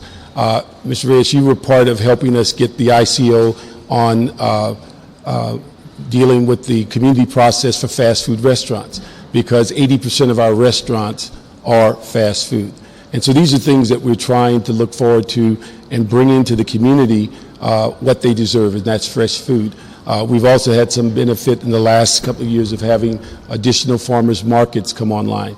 The issue of dealing with this particular market, we have a choice. We had one of the last locations that sold new cars moved out. It then became a used car lot against the ordinance that we had for auto-related businesses. They moved out. It then began to deteriorate. We have not had any other businesses that came forward or interested in this lot, and Fresh and Easy has invested at least 2 to 2.5 years of effort and money into fixing this particular project. If I understand the deal that was done, the owner of the property has done the environmental cleanup because of the activities that were there from the location of the used or the new car lot. But I think these are the things that we have to make a choice. Do we have a situation that cannot be corrected? We're looking for variances. We have variances on many of our projects. And the fact that planning department took the time and effort to community input and redesign in the sense of the sidewalk, redesign the activities as far as the signage, or redesign the landscaping, all in an effort to bring about a project that the community deserves. If we followed the letter of the community plan, there would be no market. And therefore, it's my judgment that we're better to have a variance, to move forward on the market, to bring a bedroom community within walking distance of grocery store that is coming. I don't know if the community can remember the last time a new grocery store came into this community. Most of the groceries are basically handled by small mom and pop markets. And if it were not for numero uno under new ownership, we'd have lost another 8 or 9 small markets in the community. You can count on one hand the major markets in the immediate community are through the 8th District. One of the things that we were pleased recently, and I think every council member got a copy of it, the Chamber of Commerce recently went through and did a number of economic evaluations. One of them that we're most proud of is we're the only district in the city who have had an increase in employment over the last 2 years. But what we're not pleased with is the fact that it also reflects a drainage of resources to where community people have to go out and buy groceries and other things in other communities. That bleeding off of our resources in the community is evident, it's very clear, and it's because the amenities are not present. And for those who would question the need of a market, the issue that we say is very clear. There is a need of a market, there's no dispute about it, and there are people that are within walking distance of that location that will cause that market to be served well. We also have gotten the significant community buy-in from the neighborhood council, from a variety of community groups, because they see the need, they know the distance they have to travel to find a decent market in the community. So we ask that it be approved with those variances. We appreciate what planning department has done to listen to the community to bring forth these changes, but we believe that having the plans, the deviation from the community plan is well worth the opportunity to have a market, and there is no alternative in the sense of another market coming in the immediate area in the immediate future. So thank you very much. Thank you, Councilmember. Any questions for our colleague? None? Okay, thank you, sir. Stewart D. Huggins, Juliet Boyd Benton, would like to come on up. Just keep your eye on the clock. Give us your name and address. You look to your right, it's right there. Good afternoon, sir. Good afternoon. My name is Stewart Huggins, and I live at 5301 Brynhurst Avenue, 2 blocks from the proposed Fresh and Easy Market. I want to raise the issue of parking, of the parking exceptions. Section 14C of the specific plan and 11J of the design guidelines granted to Fresh and Easy. In many ways, this exception strikes at the heart of this community's efforts to develop a pedestrian-friendly district between 52nd Street and Slauson. Now, I live 2 blocks west of Crenshaw, the intersection of Brenhurst and 52nd. We specifically designed this area as a pedestrian-oriented area in the specific plan to allow Fresh and Easy to place the parking on the front side of the building along Crenshaw Boulevard would be tantamount to allowing a strip mall. Basically the same as what development we've had in the last 40 plus years. We oppose the strip mall development. We think Fresh and Easy could have done better. They did better on Adamson Central. They've done better in other communities, Hollywood being one of them. We're asking that the project conform to the intent of the specific plan, that the building be placed on the corner of 52nd and Crenshaw with parking at the rear. Thank you. Thank you, sir. Julie Boyd Benton. And then we'll have Linda Ricks. Good evening, ma'am. Good evening. Can you hear me? You can bring the microphone down to you. Thank you. There you go. Not as tall as the other speakers. Honorable council members, first of all, thank you for hearing me. And by the way, I'd like to, my name is Juliette Boyd Benton. I live at 4929 11th Avenue. This has been my family's home for 47 years. So I can assure you that I'm well aware of what transpires in my neighborhood. And by the way, we don't shop at mom and pops. We have had because I just heard that, and that is blatantly untrue, okay? There's been a Ralph's down the street, 2 blocks from the Fresh and Easy site for many years now, since St. Mary's Academy was unearthed there. So anyway, let me move forward because I want to be really clear on that, and I want everyone in this room to be clear on that. That is not true. Absolutely not. As a matter of fact, there are no mom and pops close by. Moving on. We oppose the exception allowing Fresh and Easy's 2 wall signs, one facing Crenshaw Boulevard and one facing 52nd Street. The plan would allow 2 wall signs if the building is placed on the street corner of 52nd and Crenshaw, or quite possibly, the commission report is a little confusing, that we have a wall sign along Crenshaw or a wall sign along, 2 wall signs along Crenshaw and a third on 52nd Street. I really need you to conclude because we don't want you to keep on the clock, so we give you 1 minute. I'll speed up. I'm sorry. I just need to correct that misinformation. Can you please finish? It gets us a little fired up in the community when I know, it's not but true. we got a lot of folks waiting, so can you please finish? I'll move it along, okay? We are also opposed to the exception that would permit a wall sign along Crenshaw Boulevard to be 184 square feet. Okay. This area of signage is beyond what is reasonable and not in keeping with others. There's a Fresh and Easy Market on Hollywood that's 87 square feet. Can you do this? Can you submit what you have in writing because the 1 minute is over? Oh, okay. Just one, may I ask you for one more request, please, very quickly, just a few seconds, and that would be that that the public is allowed the opportunity to see the corrected report. Thank you. Because it has substantive errors in it. Thank you very much. Linda Ricks, James Stevens, or Steves.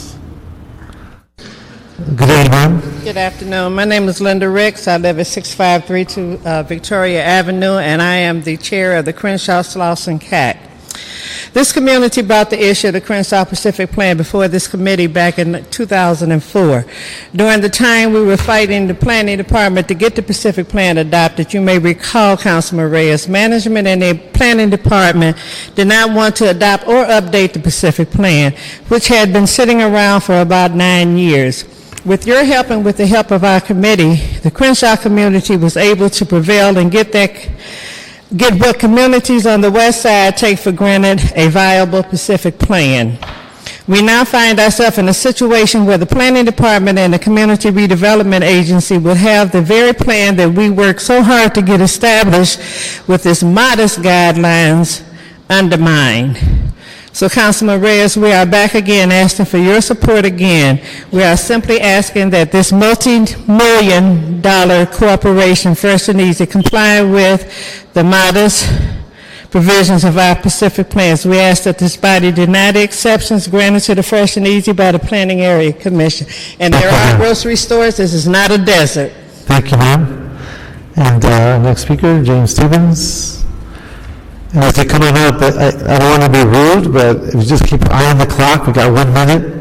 So we can get, if you look to your right, sir, there's that little clock there. If you can get to your points within that 1 minute, that would help us all. I'll be brief. James Stevens, 5319 Chesley Avenue. I'm resident adjacent, just a few blocks from the location. This is where the site, it used to be Crenshaw Ford. It had a beautiful little Art Deco building, which unfortunately was torn down and could have been used to incorporate the new construction of the Fresh and Easy Market. Basically, I'm against the exception of these variances. All they have to do, they don't have to create any new plans. All they have to do is take the plans that they have from Adams and Central, Fresh and Easy, and put them on this site. And it'd be a beautiful, Fresh and Easy Market, pedestrian friendly, solve all the problems. Thank you very much. Thank you, sir. Wow, within 50 seconds. Gary Baseman? Gary Baseman on Nidhi Anand? Nidhi Anand, are you here? It's been a long evening. Carrie Baseman, LA Neighborhood United, 128 North Swan. Hi.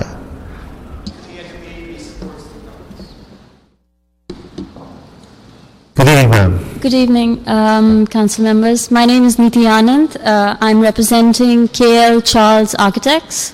The address is 12631 East Imperial Highway, Suite E111, Santa Fe Springs 90670.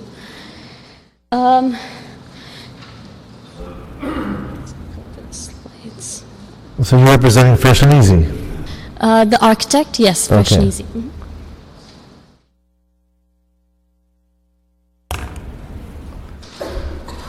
Right, you got 40 seconds. What are you going to do? Oh, I'm sorry.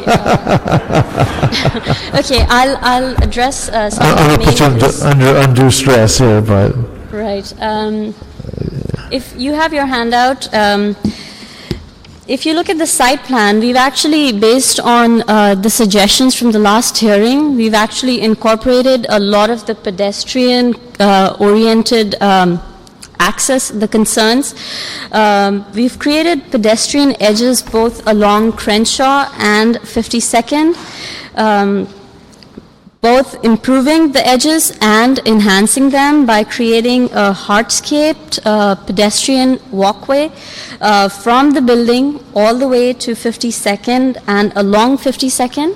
We've also incorporated trellises along both Crenshaw and 52nd in the landscaping area, enhancing the overall pedestrian appeal and increasing the pedestrian space.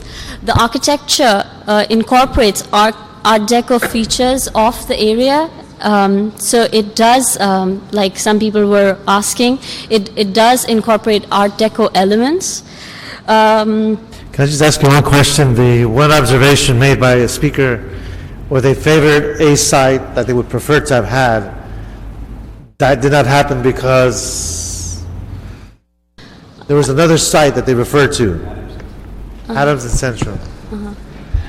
Oh, I'm not quite, I think Wally will be. It's a different site, different location, different dimensions. Right. Good evening, Council. My name is Walter Cathy. I'm with I'm the Regional Director of Real Estate for Fresh and Easy Neighborhood Market. The reason why we don't have a proposal similar to a Hollywood and Sycamore, which is a CAM project, or a Central and Adams location, we are not the developer of either of those projects. We are tenants of those projects. And that's why the proposed project is not similar to one of those two projects. Okay. We'll keep going through the cards. And next is, did Gary Braisman ever make it? Mr. Braisman, you're not here? All right. Lavona Lewis. Lavona Lewis. Are you here? Good evening, ma'am. As she's coming up, Gwendolyn Flynn. Gwendolyn Flynn, are you here? Come on up. Good evening, ma'am. Good evening. My name is LaVonna Lewis. I live at 5444 11th Avenue. I'm here to support Fresh and Easy at 52nd and Crenshaw. I've lived in the area since 2000, and I'm sick and tired of almost having something in my community. I think that there's an opportunity here. It's already been said that the reason it's not Adamson Central is because tenant is joint use, and that means that somebody has to join you in the use of it. And from what I can tell, they're not people biting, kind of tearing down the walls to build on that property. We need the resource, and I hope you will support the community in bringing that resource. Thank you. Thank you, ma'am. Gwendolyn Flynn. And Suzanne Isabel Simmons. And then, go ahead, ma'am. Good evening, Mr. Chairman and City Council members. My name is Gwendolyn Flynn. I am Community Health and Education Policy Director with Community Health Councils, a health policy advocacy organization in the Crenshaw District of South Los Angeles. And we're here in support of approval of the proposed project development at the site located at 52nd and Crenshaw Boulevard. I think the speakers that were here earlier, we applaud the community stakeholders in asserting their authority to register an appeal, but we respectfully ask for your denial of that appeal. The speakers mentioned the fact that they're not opposed necessarily to having a new grocery store there and recognize the need. But we want you to understand that this is a store that, or this is a development that has, it's like the first time in almost 20 years that we've had anyone interested in coming into our community, and we'd like you to consider the overall impact of your decision, looking at health and looking at the well-being of residents, in addition to the economic implications of your decisions. So I have a packet here that has a letter with all of the complete details. Thanks. But I'd like you, in wrapping up, to urge you not to let any impediments stand in the way of this long-awaited investment from a willing and a patient applicant. Thank you very much, ma'am. Thank you. Our next speaker. Good evening, ma'am. Good evening. I'm Suzanne Isabel Simmons. I live at 3316 West 78th Place, and I work a lot in the community. One of the places I serve on the board of the Airport Marina Counseling Service, which is in Westchester. Westchester has 2 Ralphs, a Bonds, a Trader Joe's, and a Bristol Farms. We have like a Ross at Slauson and Crenshaw, and not Albertsons down at the mall. And 3 years ago, well, before 3 years ago, I sent a letter to Howes Market asking them to come into the community, and never heard from them. I sent a thing about from Black Enterprise about supermarket blackout in the inner city, and a thing about report inner city presents opportunities to retailers. And I sent this to Tim Mason, who's the president of Fresh and Easy Neighborhood Market, December of 2007. He answered me with a handwritten letter. I'm like, first he had Wally Cathy call me one evening about 6:30, and I was like, my God, you're here that late? He sent me a handwritten letter. I always write to presidents of companies. I wrote to the president of Walmart, and like they say, Tesco is like Walmart. I have yet to hear from Walmart. When I wrote to the president of Target, they wrote me back. They sent me what I said. I'm an excellent writer. So I'm pro them coming without the... Thank you, Ms. Hess, for all your advocacy. Okay, thank you. Thank you, ma'am. We have, I don't want to butcher the first name. I know the last name is Jones, P.O. Box 8193. I think it's Michelle? That? Okay. No. Thank you, ma'am. Okay.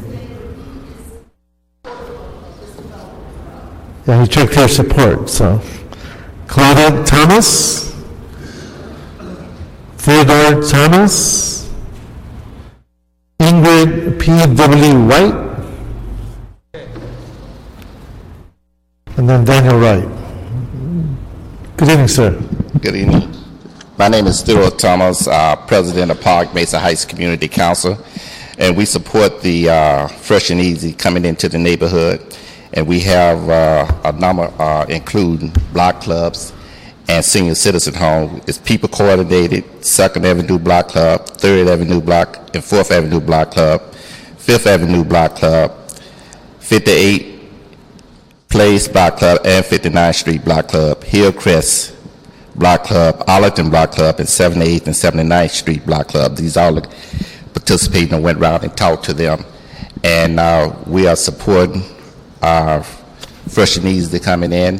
We think we asked the planning committee to look at the Pacific Plan. We think it's too harsh and need to be looked into. And we support the Pacific Plan, but we think it's too harsh for business because we haven't had anything to come into the neighborhood in over 20 years. And we ask you to let Fresh and Easy come in. Thank you, sir. Thank you very much. Claudette Thomas?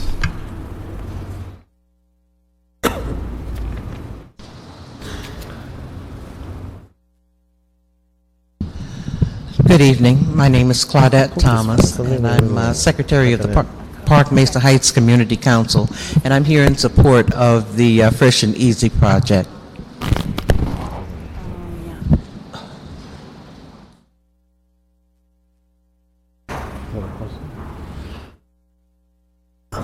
Okay. Ingrid P.W. White? Yeah, you did hear your name before. Daniel Wright? Is Mr. Wright here? My name is Ingrid White, and I'm here representing owner of a building, commercial retail building on Crenshaw, 5444 Crenshaw, that's just down the street. Okay. And this is going to be real quick. I think that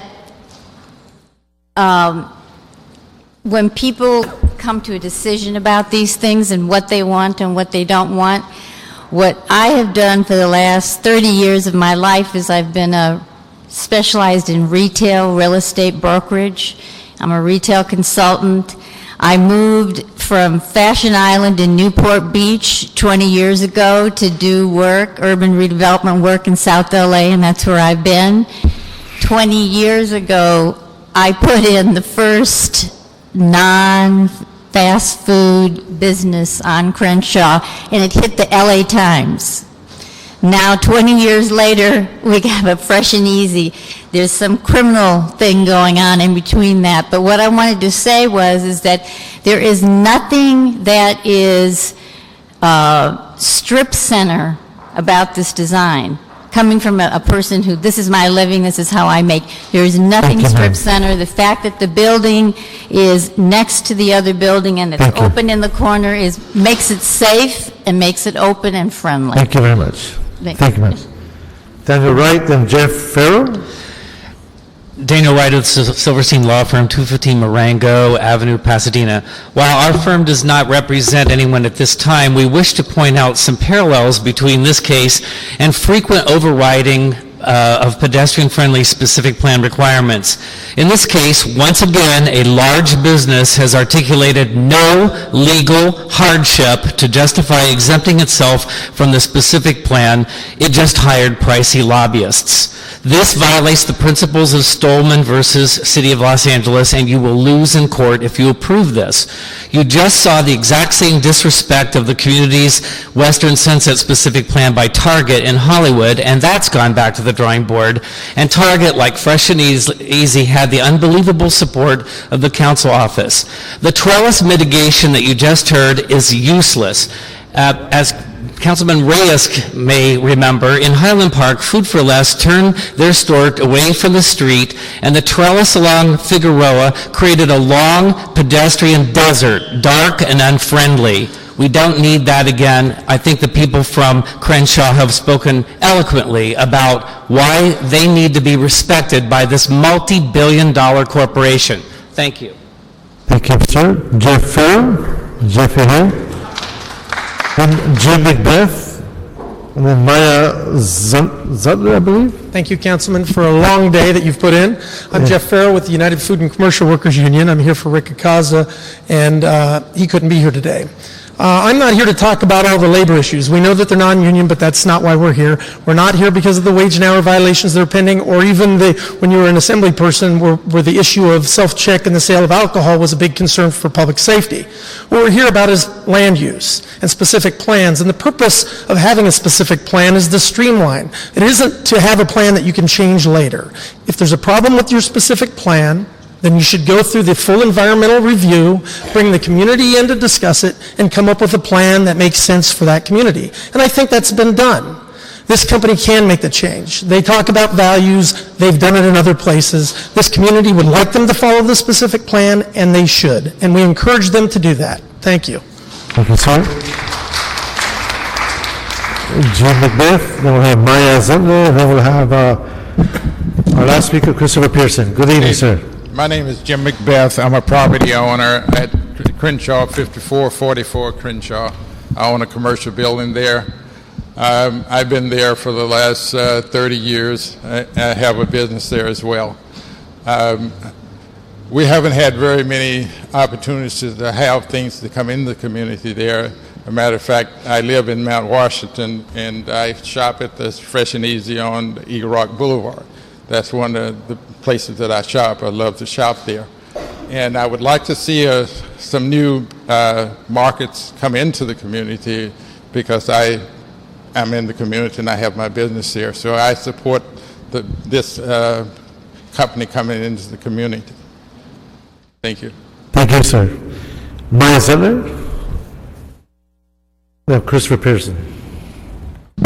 Maya Zutler, good afternoon. Maya Zutler on behalf of VICA, Valley Industry and Commerce Association. VICA has been a big supporter of Fresh and Easy markets, and we strongly support Fresh and Easy store locations throughout Los Angeles. We understand that this is their most recent endeavor. We are requesting that you oppose the appeal and support the APC determination and support the project. We feel that this would bring good, paying new jobs to Los Angeles. Fresh and Easy has been good corporate citizens and have invested heavily throughout the communities of Los Angeles. We hope that you will oppose the appeal before you today and allow for construction of this new market. Thank you. Thank you, ma'am. Christopher Pearson. Is Christopher Pearson here? Mayor's office?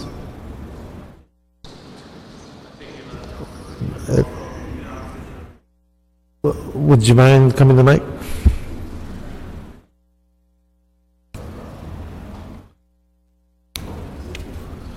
He just stated in his card that he supports the project and he opposes the appeal. That's correct. Dennis Rodriguez with Councilman Bernard Park's office.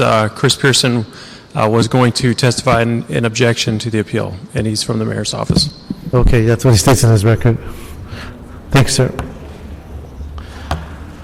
All right. Colleagues, questions for our staff? Or do we have the planning staff? Can they come up to the microphone, please? Planning staff, come on up. Sergio? Planning staff, come on up. Who's handling this case? Come on up. Now, there are a number of these appeals based on nonconformance with the specific plan. Did you review each one of these allegations? Yes, we examined all the exceptions requests filed, and these are. The project is located in a pedestrian-oriented district. The intent of the specific plan is to have projects that create a pedestrian environment. Most of the exception items do not relate to pedestrian environment. The thing that relates to pedestrian environment is the setback. They propose 15-foot setback along Crenshaw, which is the street frontage of the project. We denied that request, and we required that the project should provide a 5-foot setback along Crenshaw. And then we said that no parking will be allowed along Crenshaw and along 52nd Street. We put in a condition that the applicant provide a 21-foot wide trellis along Crenshaw and 19 feet along 52nd Street. The APC reduced that to 15 feet both on Crenshaw and 52nd Street. The project is about 400 foot long, about 20 foot wide. The building itself would be 139 by approximately 130, 29 or so. No matter where you put the project, you will have vast area on both sides of the building. And therefore, the parking will always be located on the side and at the rear. We prohibited parking along the street frontage because we require trellis. So we approved parking on the side. And then we have the transparency request from 50%, from what is it? From 20% instead of 50%. No. 40%. No, from all the aberrations from this specific plan, is it an aberration that, compared to other projects in the area, have we given these types of exceptions before or allowed for these types of non-compliance with the specific plan? This is the first exception request we received in this specific plan area that we handled ever since we were given this assignment. I'm not familiar with any exception request filed in this area. And is this a big exception? Is it, in your estimation as a planner, do you think this is reasonable given the objectives of getting a supermarket in the area? Again, I would contend that the intent of this specific plan for this area is to create a pedestrian-oriented project. We condition the project to create that environment. And in our mind, we have created such an environment. There is the transparency and all the other related requests are very minor. They do not affect the intent of the specific plan, even though the exceptions were filed because they do not comply with that particular aspect of the specific plan. But they do not violate the intent of the specific plan, which is to create pedestrian environment. And with our condition, we have created that environment. Okay, thank you. Thank you. Any other question? Councilor Kokoya?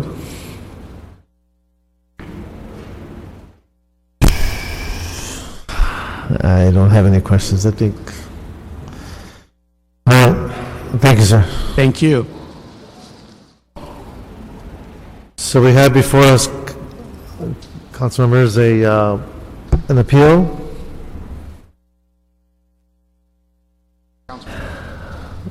No, sir. And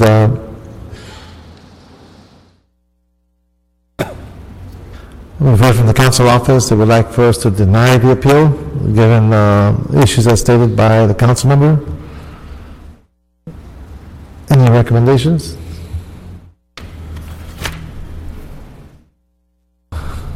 We're looking hard at our books.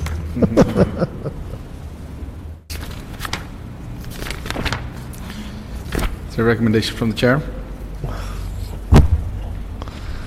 Well, this is always really tough for me, but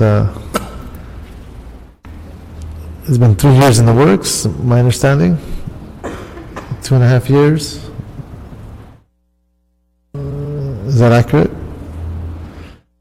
Would that come up? Can you come up? Well, how many meetings have we had on this issue? How many meetings have we had on this issue? We had a few meetings with the council office and the applicant.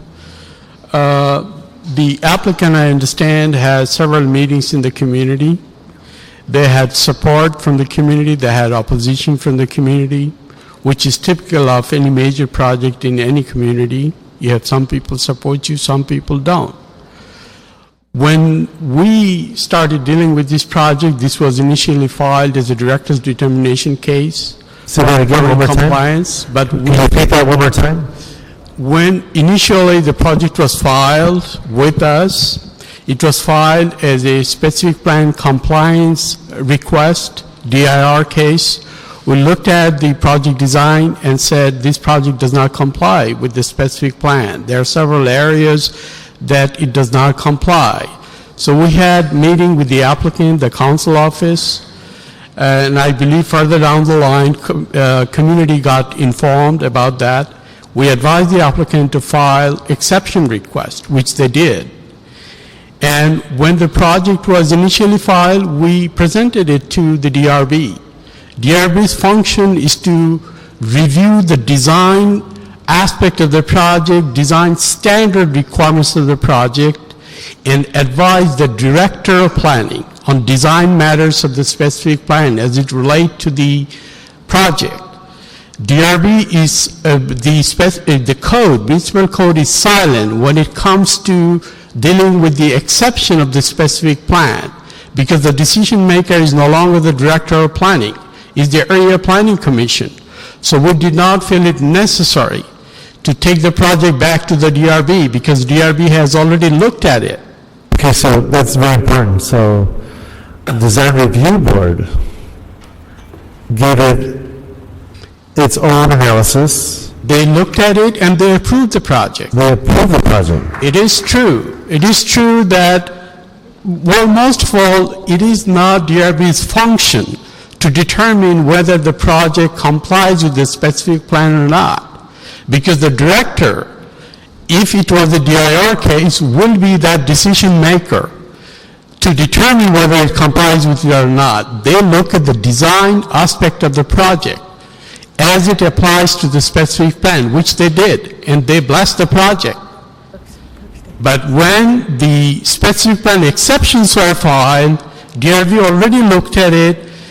DRB has no jurisdiction over exception cases. So we did not feel it necessary to take it back to the DRB because the director is no longer the decision maker. The planning commission, area planning commission will make the decision. So when the area planning commission reviewed it, they reviewed it. And when they went through their analysis, absolutely, they held up the specific plan and they looked at the specific plan and said, this project merits consideration for the reasons that they provided. Honestly, 5 exception requests were filed. The Area Planning Commission modified most of the department, approved 4 of those 5 exceptions and denied only the setback requirement to create a pedestrian environment with trellis and 5-foot setback requirement. They upheld that recommendation, and they modified planning department's recommendation on the other 4 areas. Planning department approved 2 signs along Crenshaw, 1 sign along 52nd Street. They said, no, we'll not approve 2, we'll approve 1. They approved 1 along 52nd, 1 along Crenshaw. They reduced the size of the project signage area. Planning department recommended 186 square footage. They said, no, bring it down to 124. So they modified most of the planning department recommendation to make this project as friendly, as architecturally friendly as possible. And they upheld our recommendation on the POD requirements, POD conditions of approval along Crenshaw and 52nd. So we created a pedestrian-friendly environment that did not propose such an environment. So we made it as friendly, pedestrian-friendly as possible so that it complies with the spirit and intent of the specific plan. We were not given any other alternative to work with, like some people had testified that restaurant would have been nice, and so on and so forth. We were given a specific project to work with. We conditioned it severely to make it as pedestrian-friendly as possible. And therefore, we brought it 5 feet close to the street and provide pedestrian-friendly amenities in that 5 feet environment. We said you will have a pedestrian entrance off of Crenshaw, no curved entrance along Crenshaw. You rather create an automatic door on the 52nd Street frontage, and the cars enter the store along that frontage. The Crenshaw frontage will be exclusively for pedestrian entrance with that 5-foot setback, with pedestrian amenities in the 5-foot.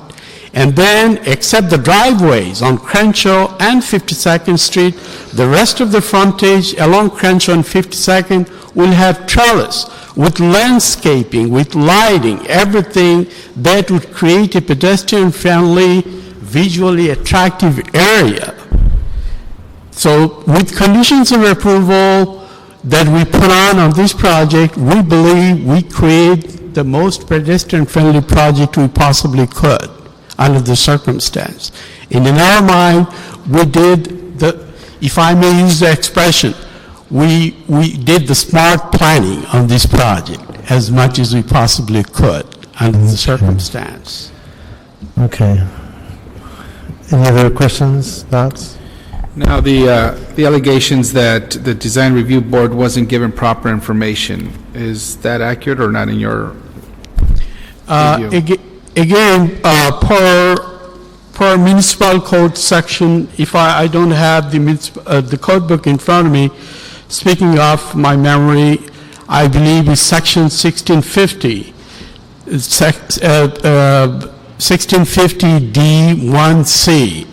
The requirement, the function of the DRB is to review the design and architectural requirement and guidelines of the specific plan, and be the advisory, and they provide advisory function to the director of planning when it comes to a specific plan project permit compliance.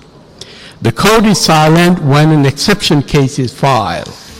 We, in our mind, presented the project to the DRB. At that time, the request before us was DIR request. They looked at it from the design point of view. We received their recommendation, which was the approval of the project. When we started writing our determination and evaluating the project as to its compliance, we discovered that the project did not comply with it. So the requirement of the DRB board is to review the architectural details of the project. They are not concerned whether or not the project complies with the specific plan or not. That is something the decision maker will decide. So I have a design review board in my district, and their sole purpose is to look at whether there's compliance with a specific plan that's been created in the area. So what you're telling me is that the design review boards don't look at the specific plan, but only on design. What design? Isn't that design part of the specific plan? The design requirement that is stated in the specific plan, yes. When a project goes before the DRB as a project permit compliance project, the assumption is the project complies with the specific plan. And that is why it is going as a DIR case. And they provide their recommendation to the director of planning as the decision maker. When we went to them, we went with the DIR request, which presumed that the project complied with various aspects of the specific plan. The discrepancy was discovered when we started writing the director's determination and realized that it did not comply with certain aspects. Did you go back to the design review board to then present that discrepancy? No. I'm asking the speaker. They're not a recommending body to the APC. APC is the decision maker as far as the code is concerned. I get it. They're not a recommending body. They're advisory, but advisory to the director of planning. For all intents and purposes, we've got to respect their role as well. If something was discovered afterwards that they weren't given proper information, proper factual information, and it was discovered afterwards that that wasn't completed, I would think that we would go back to them and present that information anew. I don't know if this creates any procedural problems on this project. I don't know if that presents any legal problems on this project. Nonetheless, I'll stop my question right now. I do believe and support getting supermarkets into South Los Angeles. I think that's a critical need for the area, but we also have to respect processes as we move forward to make those decisions. And I will support this and move that we deny the appeal, move to full council, but those are some of my concerns. I know the council member also supports this, so I'll give some deference, but on the procedural matter, I think we owe a lot more respect to our design review boards. We understand that concern. We appreciate that. Thank you. Yes. Well, this is what I'm struggling with, and I'll be really blunt. We worked so hard to make sure that certain parts of our city were truly being recognized for its need. And a good part of it was the lack of a specific plan, or lack of specific plans in general, and essentially the neglect of not having any community plans. They were 10, 15 years old. Yes. In some parts of the city, we had over 100 specific plans. In other parts, we had maybe 5 or 6. Yes. In the meantime, the parts of greatest need were suffering the most. So now we have a specific plan. And now we're kind of sort of addressing it, but not really. I mean, that's what I'm hearing. On the other hand, we have an area that's considered by many a food desert. What that really means, I think we need to look at it, because we heard testimony that there's a Rouse and there's a this and there's a that, and yet we heard from the councilman that this is a food desert. And so I'm very much torn in terms of what's in front of me. I would move this to the council myself as well, and I have a hard time making a recommendation, because I respect the councilman of the district, but also respect the fact that we needed to have some level of acknowledgement of the specific plan. And so there's a real clash here, and I would, Mr. Attorney, is that, would I be abstaining if I suggest to move it forward without a recommendation? Well, you're just making a recommendation at this point. It goes to the full council for the actual vote. Do you wish to abstain? That's where I'm going, because I'm very torn between the two priorities. They are right now clashing. You've got a very strong conflict going on here, and I'm having a very hard time. Well, that's certainly your prerogative. If you don't want to weigh in, at this point, you don't have to. I mean, you've said what you want to say. Yeah, yes, Mr. Chairman. Yes. Mr. Chairman, if I may, this specific plan is divided into different sub-areas.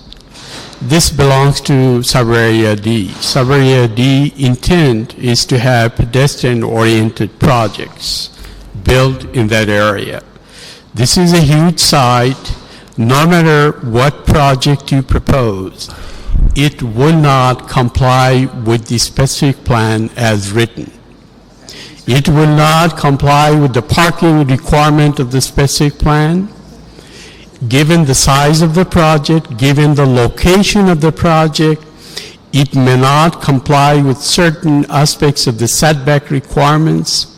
At least these are the two technical sides that is very hard to comply with. The way we dealt with those two issues specifically is we had an enlarged, extended meeting with top engineers in the Department of Building and Safety. We asked them about the setback requirements this project would have. We were told that the street frontage of this project is Crenshaw. No matter where you put it, it will comply with the setback requirements. So then you have, what type of setback do you provide? Specific plan calls for 0 setback when you do not have any pedestrian amenities. If you do, you give 5 foot. If you don't, then you zero. These people proposed 15-foot setback. We said no. This is pedestrian-oriented district. 15 foot is not acceptable. We said you come 5 foot close to the street. Crenshaw, the project would face Crenshaw. If would come 5 foot close to the street, provide pedestrian amenities, then you comply with the spirit and intent of the specific plan to provide pedestrian environment. Then we said no parking along Crenshaw, no parking along 52nd Street. You provide, again, another pedestrian amenity, which is Trellis, which is architecturally wonderful to look at. With landscaping, it will be a wonderful area to sit and have an enjoyable 15 minutes or half an hour, whatever people prefer to spend the amount of time in that area. No parking, again, pedestrian environment. We made this project to comply with the spirit and intent of sub-area D and made it a pedestrian-friendly environment. The project was not, as proposed, did not provide any of that. So our conditions of approval, we made it pedestrian-friendly.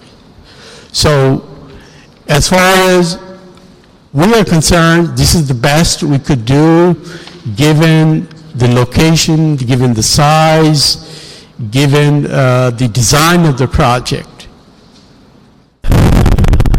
Okay. In our mind, this is the best pedestrian environment we could provide. You could say that 15 foot is not enough trellis area. Our recommendation to APC was 21 foot along Crenshaw with landscaping, 19 foot along 52nd Street.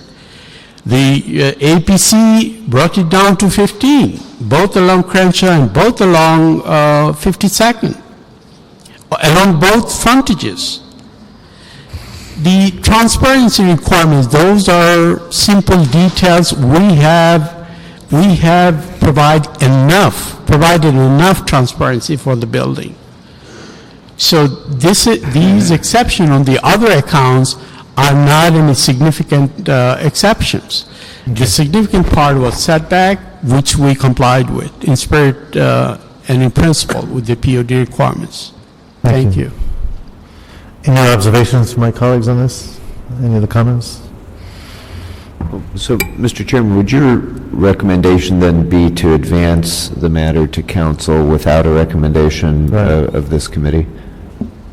Right, and I think that the discussion on the floor will be the essence of this debate, which is the clash of the need for quality fresh foods in an area that has been defined as a food desert versus understanding the spirit and the integrity of a specific plan and the changes that are being promoted, which some are arguing. And on both of those issues, you have the pro and con, and you have the council member who's supporting one point of view. So I struggle because it's just a difficult situation for me to reconcile at this moment, knowing all these different pressures are coming right at each other head on.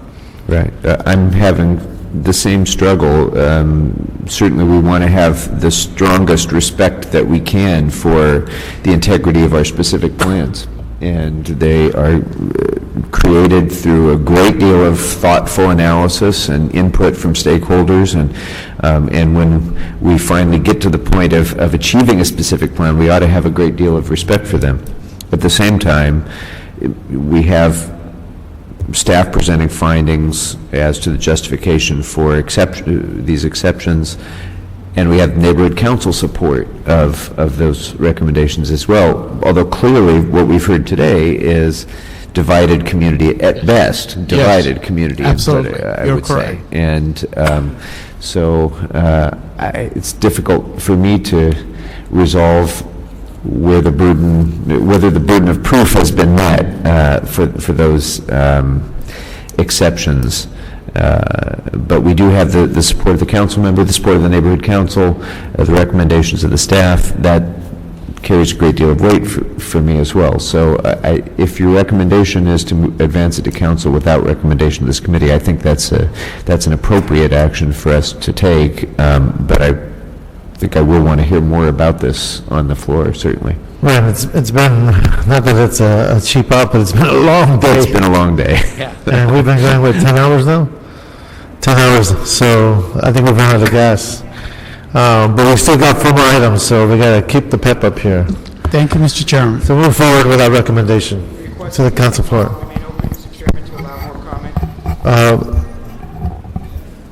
You can request it. Mr. Attorney, the request is to keep the file open so they can keep the public comment open. Is that what you're suggesting? Wait, but aren't you forwarding this on to... Full council.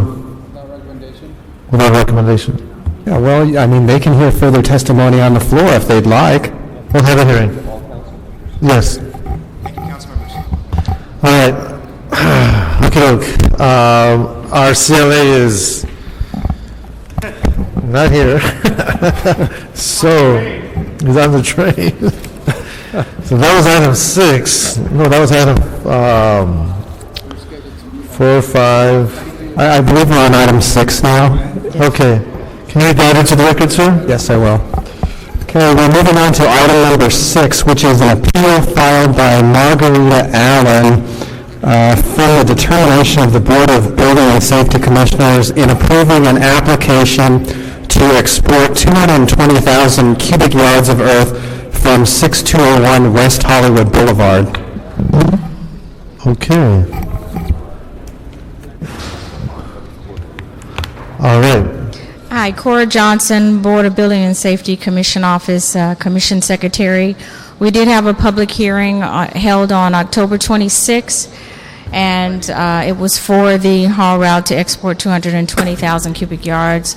The commission approved the haul route. There was a representative from the Silverstein firm who opposed some of the items. Those items were addressed at the hearing and are addressed in the staff report, and I am here to answer any other questions from staff. Okay, so to be very clear, representing building and safety, our sole focus is the haul route. Just the haul route. The haul route. We're not going to discuss the merit of the project. No. We're not going to discuss its impact. No. We're not going to discuss its scale. No. We're not going to discuss its noise. It's the haul route. Correct. Okay, I'm hoping we said that very clearly. So, we do have with us an appeal filed by Margarita Allen. My understanding is represented by Robert Silverstein. Is the appellant here? You don't like Albert Silverstein? I don't, do I?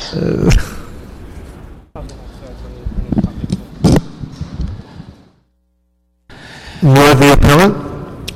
Yes, I'm representing the appellant, so I hope I get a little bit more than a minute. No. Okay. It won't take very long, but I'll do my best. Let's hear you out. I promise not to be as long as Hollywood Vice. Hey, wait a minute. Come on, they did a good job. Okay, he did.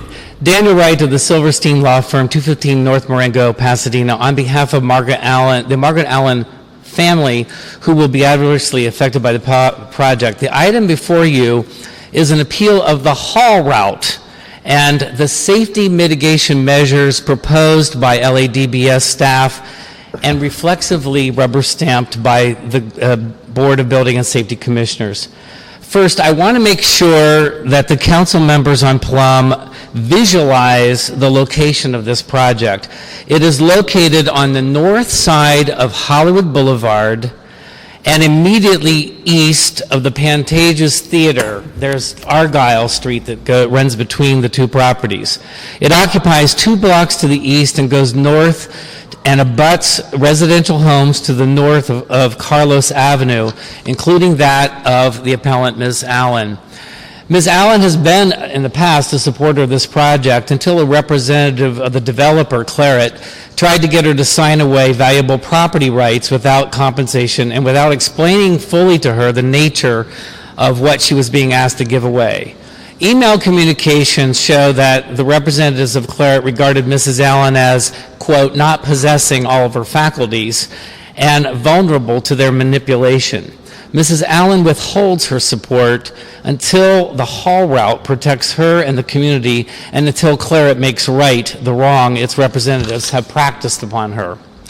Now, if you have our appeal in front of you, pages 3 and 4 lists the specific language that we asked for in the way of addressing some of the safety mitigation measures here. And I will simply read a portion of the suggested language. Number 1 was that already the staff report says that all trucks will be staged on site.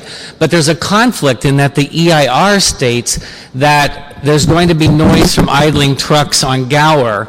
And in order to clarify that, we simply asked that the condition be expanded to say all trucks will be staged on site and no haul trucks shall be allowed to idle or park on Gower, Argyle, Carlos, and Vista Del Mar Avenue. Not an unreasonable addition to the condition. Also, we asked for the posting of prominent signs, especially on the north side where there is a residential component. Right now, as I understand the staff report, there is a sign for complaints posted down on Hollywood Boulevard on the opposite side of the project. We suggest language that requires it on all sides so that people know where to call if there is a problem. It's 220,000 cubic yards. It's being hauled out onto Hollywood Boulevard, and it's going up Argyle, right where people cross the street to go to the Pantages Theater during a matinee. So we're talking about elderly folks and families, and we're talking about the portal to the MTA subway right across the street.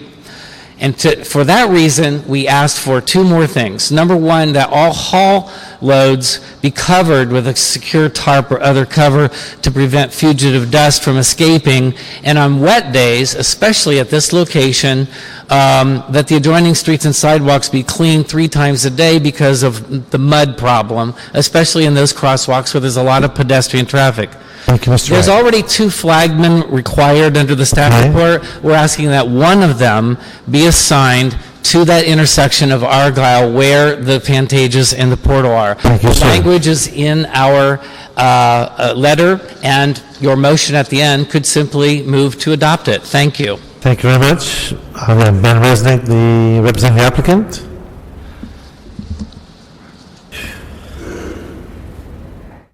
Good evening. Ben Resnick with Jeffrey Mangles, Butler & Mitchell, representing Claret Group, the applicant. Very quickly, all of the concerns raised in this appeal have been addressed either in mitigation measures that exist, like the canvas of the Microphone closer to you. or they've been addressed with conditions. So there is nothing that's not been addressed and vetted through in the appeal. We find the appeal actually quite disturbing. It's like an appeal over an extra flagman and to do things that conditions already require be done. And so it is really, quite frankly, a waste of the City Council's time to even be considering this. I know the rules require you to, but we would simply ask that you deny the appeal. Everything's been vetted through 2 hearings, and all the professionals have looked at this at DOT and Building and Safety, and the applicant has provided absolutely no professional expertise on anything. Thank you. Thank you. Kevin Horton.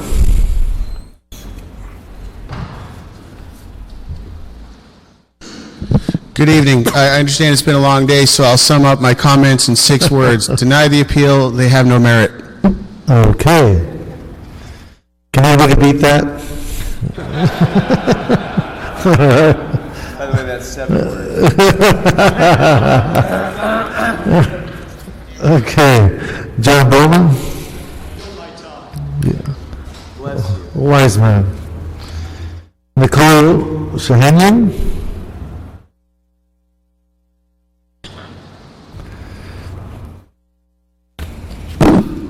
Good evening, Nicole Shahanian with the Hollywood Chamber of Commerce. I'm here to also ask that you deny this appeal so we can get forward and bring the much-needed construction and permanent jobs that this project will provide. Given the current economic difficulties that the city is facing, the Chamber believes we should be supportive of all projects like this. It will create hundreds of new jobs for our residents while simultaneously contributing millions of dollars in tax revenue to the city and the CRA. We understand that there's a 40% unemployment rate in many of the building, trade, and construction jobs, like the ones created with this project. Boulevard 6200 is very likely the only major project in Hollywood that has the ability to break ground this year in the near future. So we think time is of the essence and we need jobs, and we ask you to deny the appeal and move forward with this project. Thank you, ma'am. Kevin Bass?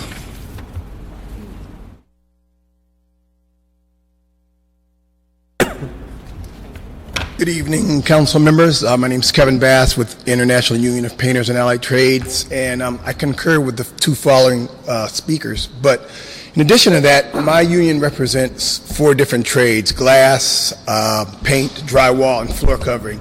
We cover about 15 local unions, and we have about 40% of our workers out of work. So this project is very important to us. And also, as Mr. Norton said, there's no merit. Everything has already gone through all the approvals, and we urge you to move this forward. Thank you.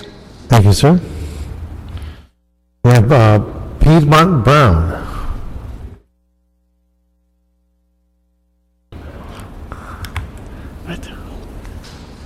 Good evening, committee. My name is Piedmont Brown. I'm president of the Ironworkers, Local 433, 7,000 members. We're here for you to ask you to deny the appeal. We are not in support of the appeal. And this project is very important to us. We do understand all the studies have been done. The ERI reports have been approved. We move forward. Thank you very much. Thank you, sir. Tom Moxley.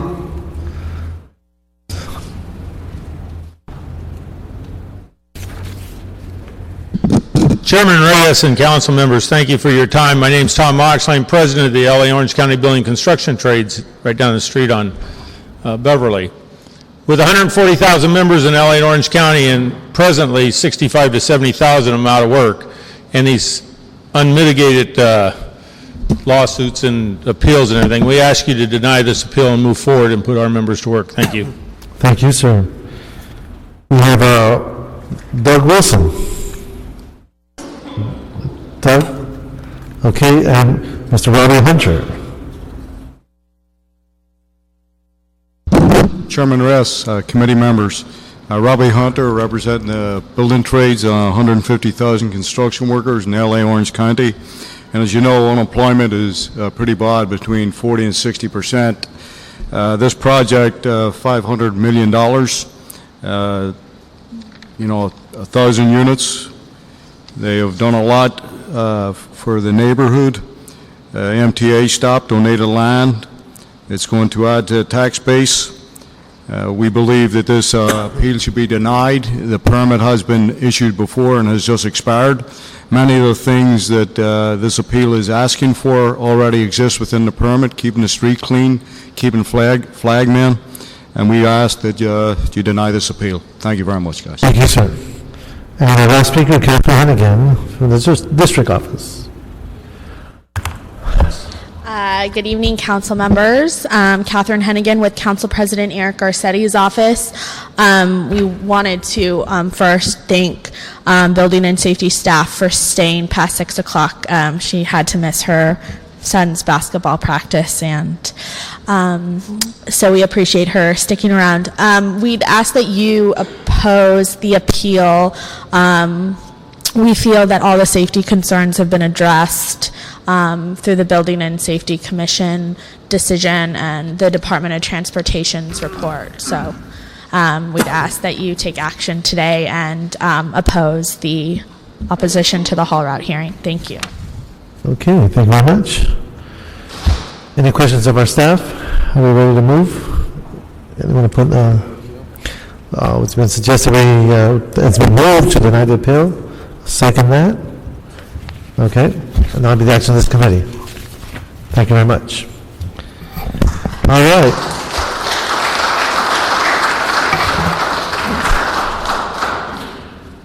I think we deserve a drum roll here, the last item. Mr. Attorney, I'd like to read that to the record. It's number 7, I believe. Number 7? Is that? Item number 8. Oh, number 8, I'm sorry. That's, yes, number 8. It's an environmental impact report. Reports from the Mayor, Director of Planning, and City Planning Commission, and resolution relative to general plan amendments to the Westwood Community Plan, et cetera, relating to a project at 10951 through 10955 West Wilshire Boulevard and 1151 through 1157 South Gailey Avenue. Okay, sounds like a big project. Good afternoon, council members. My name is Kevin Jones. I'll try to keep my presentation very brief because it's been a very long day for a lot of people here today. The items that are, or the actions that are requested by the applicant to construct a 315,000 square foot building at the corner of Wilshire and Gailey with a height of 427 feet and 29 stories. There are two options proposed within the existing building shell that you see as being presented by the applicant in these graphic displays here. One is to create 250-room hotel. The other option is to create a condominium project of 100 residential units. The council should know that a track map or a vesting tentative track map has been approved by the Deputy Advisory Agency. The items that are before you, the council, are the following items. First is a general plan amendment to the Westwood Community Plan to change the land use designation from community commercial to regional commercial. The second amendment to the community plan is to change the footnote to allow a greater floor area ratio of 10.93 to 1 instead of the lower height district that is there right now.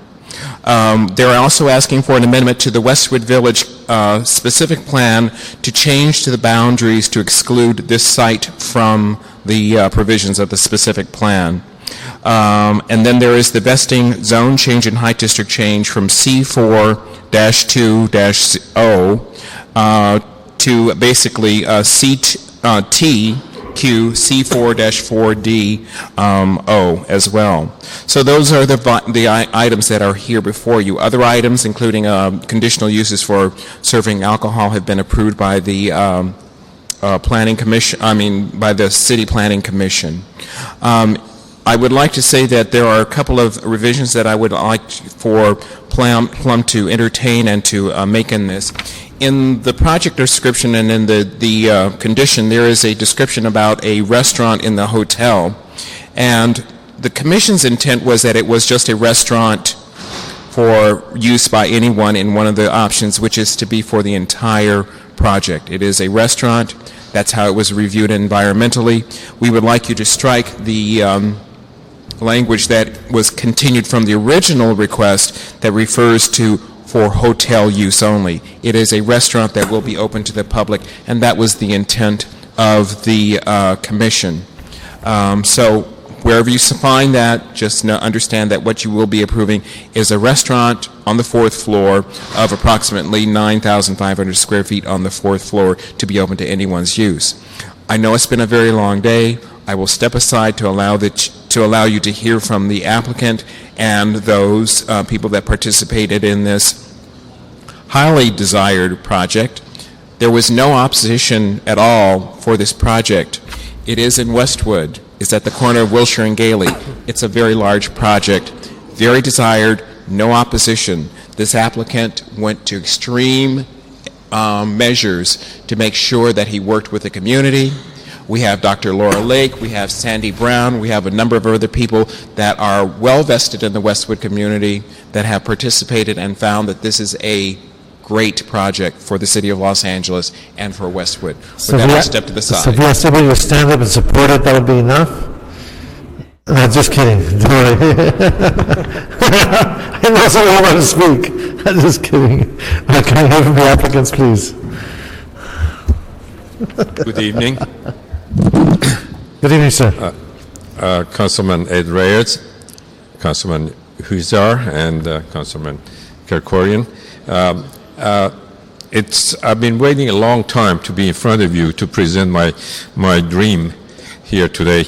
I have had to, in the past half an hour, cut my speech to 1/3. So please. 12 index cards to 3, right? Right. Okay. My name is Kambiz Hekmat. I'm here to present to you a project that I truly believe that will serve the needs of Westwood Village and beyond. The site is located at the corner of Wilshire and Gailey. Currently is occupied by a vacant Hollywood video store and a former gas station. The potential now is here to create one unified project on this triangular, very challenging, constraint-shaped site. I searched for years for an appropriate project and design for this location. My goal has long been to create an architecturally significant building that fits the unique shape of the site, thereby creating a permanent landmark structure at a prominent intersection that serves the western entryway to Westwood Village. I hired the acclaimed and internationally known architect, Robert Stern, to do the design. And to do that, Mike Metcalf, who is an architect and is here, was the person who recommended Mr. Stern, and I thank him now for it. We now have we hope to be and all of you agree that it is an iconic and beautiful building, reminiscent of the Flatiron Building in New York City, to fit the triangular shape of the site. Special care was taken in the design to transition from the higher density high-rise on Wilshire Boulevard corridor to the low-rise Westwood Village. The building will be designed to meet the highest sustainability standards with green design elements. It's being planned to meet at least the silver level certification. As I have already mentioned, one of my major goals was to come up with a project that would not have a significant traffic impact. This was my commitment to the community at the onset, and one of the charges that I made and gave to the architect. What we came up with is this preferred option referred to as option 1, which would be a 250-room luxury business hotel in 29 stories with over 6,000 square feet of ground floor retail to serve the community. Parking would be in a 4-story or subterranean structure that can accommodate 200 spaces and up to 250 with valet service. As a backup plan, I'm also asking approval of a mixed-use condominium building. I thank the members of the construction trade union who have been here ever since 2 o'clock waiting for this meeting. I especially am proud of the local community support that this project has gained. I want to personally thank the many members of the Westwood community, some of whom are still here, for their continuing support. Now, Mr. Don Baker would follow after me. Thank you so much. Well, first, I want to say thank you, sir, for your, can I say this, patience and tenacity. Thank you. And waiting this long to be before this committee, and once this meeting is over, but just on the images that you projected, it's a beautiful building. Thank you so much. It's iconic, as you said. Next, please. Just give us your name and address. Yes, I'm Donald Baker at 10877 Wilshire Boulevard, Los Angeles, California, representing the applicant. We're very pleased to bring you a project which is so unique in this level of community support and its potential benefit to Westwood. I would love to have the time to list for you all the benefits to Westwood and all the jobs and economic benefits that are set forth in the CBR economic report. And if you ask me to do that, I will do that. But in the interest of time, we will go immediately to the requests we have for you. We have carefully reviewed the Planning Commission's recommendation and fully support it with only 2 requests for clarification plus the staff correction. These 2 are set forth on the last page of a letter from Latham and Watkins to this commission dated November 15th with specific suggested language. We have additional copies of that if you'd like to have it passed out to you now. One of these clarifies the utilization of concurrent entitlements, and the other clarifies CEQA findings. One of the big issues that comes with a project like this that is supported by the community, provides such a large investment and opportunity for job creation, is how to get it started at a time of economic hardship. The challenge, we were addressing this challenge by meeting with the Mayor's Office and Councilman Koretz, and have agreed to pursue an economic incentive plan consistent with the Council's action last year directing the city to encourage hotels and tourism, and consistent with the project's location in a federal recovery zone under the American Recovery and Reinvestment Act and its designation as a target employment area. The specifics of this proposal, which would expedite the project and include potential incentives that would make possible additional community benefits, such as living wage for hotel workers, is set forth in another letter from Latham and Watkins dated November 15th, a copy of which has been submitted.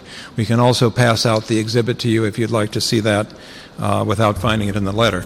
This would facilitate the expediting of construction by utilizing a portion of increased revenues from the city for the project to support project financing, and the applicant would agree to move forward with the hotel option on an expedited basis and agree to additional community benefits, including living wage or collective bargaining for hotel workers, opportunities for local hire, and job training.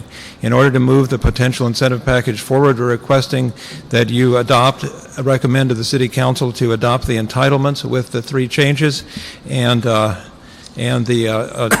proposal attached to the Latham letter. So you took the Evelyn Wood speed reading? Pardon me? You took the Evelyn Wood speed reading course? For some reason that I can't hear. So you took the Evelyn Wood speed reading course. Yes, I did take Okay. for this hearing in order to get under the time I have left. Anyways, if you have any questions about this, Cindy Stewart from Latham and Watkins has been working with the city, and we can answer those specific I do have one question, and I'm hoping I don't ruin the good feeling here, but when we look at the subway options, subway options Right. as you Yes. go down these corridors, the interface to that subway, are we looking at the possibility and the options of having that relationship We have physically? we have had several meetings with the MTA, and we have taken into account the options that they have.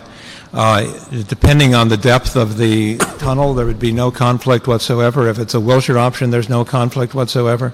We've been working on them. We've been agreeing to share the designs of our foundation and to work with them to the best we can to do something. The project requires a 4-story deep parking in order to get the parking.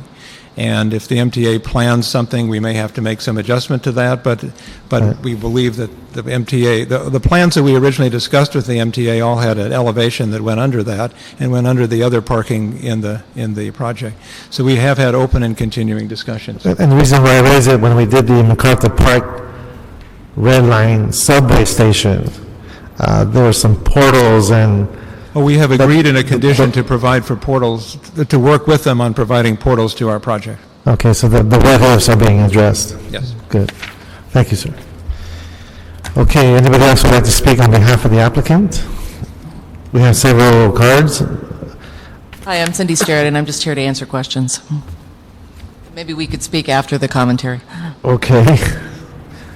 Cindy Stewart. Then we have Ann Gray. Ann Gray.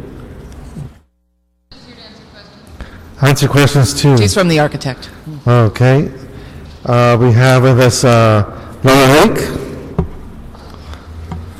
And then we have Robbie Hunter and then Tom Moxley. Thank you very much. This is a special moment, as you know. Save Westwood Village enthusiastically supports this project. We feel it's a critical investment in Westwood's turnaround. It's a case study in how to do it right with a community, to, instead of hiring a PR firm, having lunch with community leaders and saying, what do you want? And working together. Carol Magnuson suggested a public restaurant, and we think it's great. That's the kind of dialogue we've had. We've said, respect the scale of the village. It's respecting the scale of the village. Given Cam's track record of excellence and keeping his commitments, we want to see it happen faster. We are concerned that when this project began, the economy was flush, and now it's not, and financing is difficult. And that's with community support from the beginning. So please give it all your support, and thank you for your time. Thank you, ma'am. Robbie Hunter, Tom Moxley, then Chris Dash.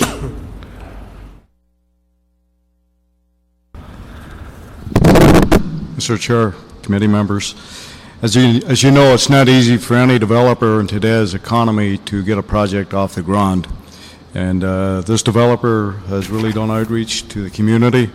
The west side is very hard to build in. And to get people to sit for 4 hours from the community to speak in favor of a project shows you the extent that this developer's went to.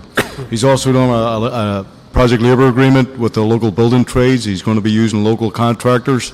He's going to put, you know, they don't come like this too often. You know, we would ask that you would move this project ahead. Thank you very much. Thank you, Mr. Hunter. Mr. Moxley, oh, please. Hi, I'm Julie Shepsey from the Mayor's Office. We just wanted to come in and voice our support. It's very rare that we meet such incredibly responsible developers that have made such an effort to reach out to the community in such a sincere and genuine way. And as far as the job creation, I think a hotel in this location makes so much sense, is so needed, and it's a project that we very much support, and we appreciate all the council offices that have been involved in this project. So thank you. May I ask you to fill out one of these cards just for the record? All right. Well, thank you. Tom Moxley. Is Tom here? He's the gentleman with a few words. What? Okay. Budget cuts now. Just Chris Dash. And Sandy Brown. And Carol Magnuson. Hello, sir. Good evening. Thank you very much for the opportunity to speak. I'll be brief. This project my name is Chris Dash. I'm representing Palomino Restaurant at 10877 Wilshire Boulevard. We've been a long-term tenant of Mr. Heckmatt. We support this project wholeheartedly. The Westwood Village has been sorely needed of this type of development, sorely needed of reasons to bring in others, bring in new uses for Westwood. And this is truly an iconic project, as I've heard that tossed around. Secondarily, just to wrap, as a long-term tenant of the developer, Mr. Heckmatt, you will find the highest quality building, the highest quality of everything. The way he runs his buildings currently makes us better business owners and business leaders, and truly it'll be a solid and strong representative of Westwood and LA in general. Thank you. Thank you, sir. Sandy Brown. Good evening. My name is Sandy Brown, 10350 Wilshire Boulevard, LA 90024. I was telling Mr. Heckmatt before, I've never slept with any man or woman in this room, but tonight might be the night. I hope I can remember where I put my car. Okay. Not sure. I think you're already up. At any rate, I just want to concur with all that's been said in the past regarding this project, and we are in total support of it and proud to have it in Westwood. Thank you. Ms. Brown, before you leave, I want to say that you have just reached my top 5 memorable comments that I've heard since I've been a council member. And that's saying a lot. That's some good ones. My name is Carol Magnuson, 11147 Ophir Drive, Los Angeles 90024. I was going to get up and say I agreed with the previous speaker, but I think not. I am currently immediate past president and vice president of the Westwood Hills Property Owners Association. Our association represents 609 single-family homes directly north of the project site, and we are very pleased and proud to come before you and ask you to approve this proposal in all of its aspects as presented to you with the changes that were outlined earlier. It's a beautiful project, worthy of our city, and it's wonderful to see something really grand and of this quality being brought forth in the city at this time. Thank you very much. Thank you. Michael S. Metcalf? Come on up, sir. Chairman Reyes, I had to go run and move my car before the city towed it. Uh-oh. So, apologize. We didn't add to our budget problems? You don't help our budget out? No, just kidding. Yeah. So anyway, once again, my name's Tom Moxley. I'm president of the LA Orange County Building Construction Trades at 1626 Beverly Avenue. I'm also a business agent for Ironworkers Local 433. I've already told you how many members we have and those that are out of work, and they're looking. These are residents of the city of LA. This developer has come into agreement with the building trades to do this all union, utilizing apprenticeships and we'll be able to provide career opportunities for other residents of the city of Los Angeles and other communities. It's a great project, and I've been to a number of these meetings, and when the West Side even agrees with it, something's good. So it's a great project. Look forward to it and ask for your approval. Thank you. Okay. Mr. Metcalf. Good evening. I'm Mike Metcalf. I live at 1421 Pandora Avenue in Westwood, LA 90024. I'm past president of the Westwood Homeowners Association Board. I'm past president of the Graduate School of Architecture and Urban Planning, UCLA Alumni Association.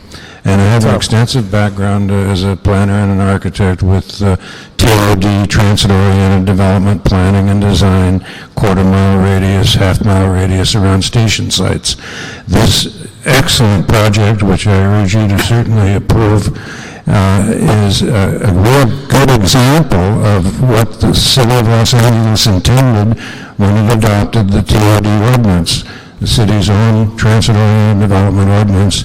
And of course it will be very closely coordinated with the subway and its plaza and portals. It's just an excellent project. I was privileged to recommend the architect Robert A.M. Stern, and I'm very proud of it. Please approve it. Thank you. Thank you, sir. As a fellow boy, I'm proud of that too. Rachel Torres. Rachel Torres, are you here? And then we have Luz Rizzo. Good evening, Ms. Torres. Good evening. My name is Rachel Torres. I'm a researcher at Unite Here Local 11.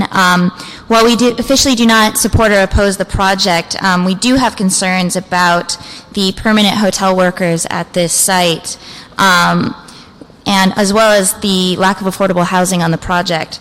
But the developer, as well as the council member and the mayor, we have been in discussion over the hotel development and what the developer's attorney had spoken about, and we look forward to coming to some type of mutual agreement prior to City Council's approval. So, thank you. Thank you. Ms. Rizzo? Luz, are you here? Okay. Stephen Resnick? I see some folks out there. I'm not sure if you all filled out your cards to speak. I want to make sure you guys did. All right. Good evening. Stephen Resnick, 1542 Kelton, Los Angeles. I'm president of the Westwood Homeowners Association, and I would like to introduce into the record a copy of which you all should have, the thick packet of a letter from Steve Sand, who is president of the Westwood Village Business Association, and he is also president of the Westwood Community Council. And his letter, with accompanied by almost 30 letters, additional letters from members, key members of the Westwood business community in support of the project. Those members who cannot be here tonight include John Anderson, representing the largest retail landlord in Westwood Village, John Jakowski, third-generation property owner, Jessica Dabney, second-generation property owner, Gil Cates from the Geffen Playhouse, Jeffrey Abel, Sarah Leonard Jewelers, the oldest merchant in Westwood, Clinton Schutte, Oakley's Barbershop, oldest business, Wendy Shane, second generation Shane's Jewelry. And thank you very much. Thank you, sir. Kevin Martin, Peter Brown, Douglas Marion, Kevin Bass.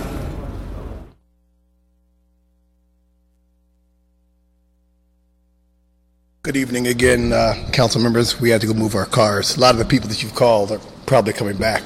Anyway, again, my name is Kevin Bass. I'm the government affairs representative for the International Union of Painters and Allied Trades. And we represent about 11,000 workers in this area. And this project is very important for us. We have about 40% of our workers, as I said earlier, that are not working. As is kind of the same with my other brothers in the other unions. So this project is very important to us, and we'd like to move it forward. So we're offering our support for that. Thank you. Thank you, sir. the names that have called, are they went to go get their cars too? All right, okay. That concludes the public hearing. Do you want to say something? Please introduce yourself. Sure. Christopher Coons from Council District 5, and I did turn a card in, but fine. Just as a housekeeping item, planning has informed me that the applicant submitted to you a letter with 2 changes as well as a new voluntary condition, and that needs a finding, and planning is prepared to provide you with that finding. But more generally on this project, the councilman's very proud to support this project, and is, there's not much left to be said after what you saw in this room, but this project has support from labor, this project has support from the community. And when you look at it, it's a beautiful project. When you look at the number of jobs that it'll create in what is the only federal designated distressed area on the west side, those jobs are critical. The investment is critical. It'll serve as an anchor not only to Westwood, but an anchor immediately adjacent to the future subway stop. We think it's everything we're looking for in a project, and we think that Mr. Heckmat is everything we're looking for in a partner that we work with on development. So we ask for your enthusiastic support, and I know that planning is ready to give you that final finding. And you did submit your card, it was just in the wrong stack. That was my fault. But, okay, let's hear.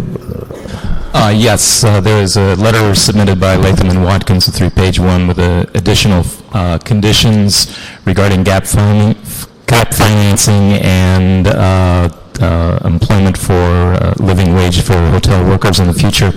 The city attorney has problems with obviously volunteered conditions such as this. However, this condition is based on the project receiving gap financing from the American Reinvestment and Recovery Act, and therefore this MOU would be required as a condition of that funding. So I have a condition written out for the city clerk, and we'll give it to her so that this may be included, which will make that a requirement of the project.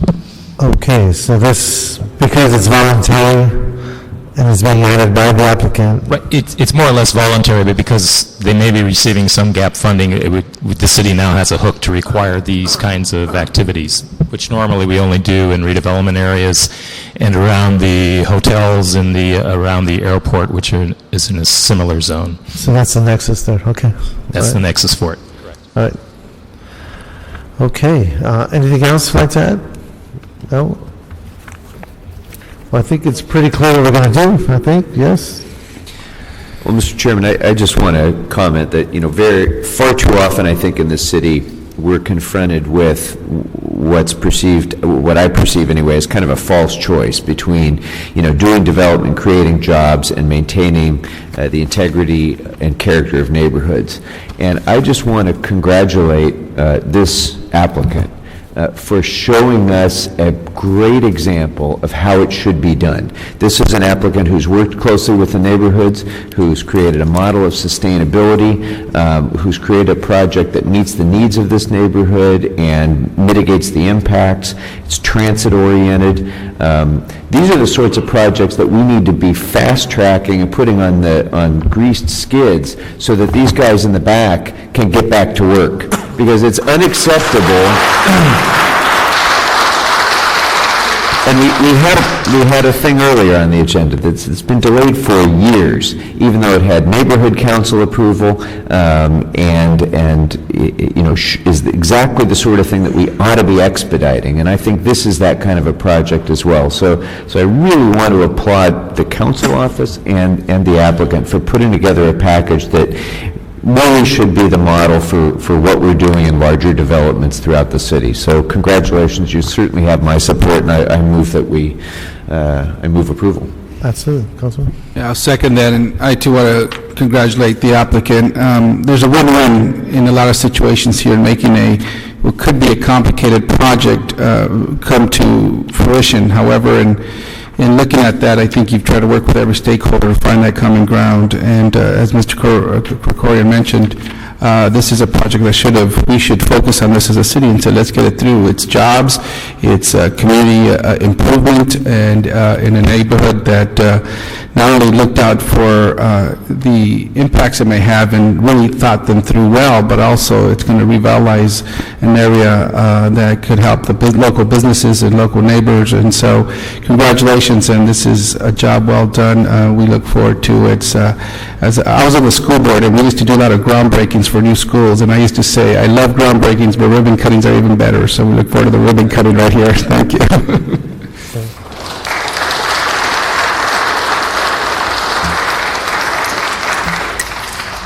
I was thinking that for the property owner, Mr. Hickman, this must have been the longest hearing you've ever sat through, given all the time it took to get here. But I wanted to ask the staff if we had a sense of timing for implementation. Is the mayor's office still here? She's gone. Because I'd like to at least give Mr. Hickman a sense of how we're prioritizing this project, because it's not like there's a lot of construction going on right now. And what does it take to move this? And I just want to get a feel for some kind of a time frame. Do you have any? Sure. Christopher Kuntz again from Council District 5. We've been working with the mayor's office, and there are two pieces to this project. There's a separate incentive piece that will go through Mr. Wesson's committee, having to do with the financing on this project. But we've tried to make all the pieces go together. Once they can gain their entitlements, we've made a commitment in a short period of 180 days to come to some kind of agreement on the limited amount of financial assistance the city can provide because it's an ARA area and the other tools the city has. The next steps during that period of time, Mr. Heckman will be doing his final construction documents, and we've had some initial meetings, and we'll be working with Building and Safety so that they can process this project in a expeditious period of time. During that initial 180 days, we hope to see some movement on the ground to remove the existing structures, and it's our hope that there will be some type of full-blown construction within 1 year of today. Fantastic. Again, congratulations, and I want to thank the union representatives, all the stakeholders, Ms. Brown, Ms. Callahan from the Westwood community, for really just demonstrating, and you're right, this should be a case study of how to get things done in the city. Congratulations, and I think you have full support from the committee. Congratulations.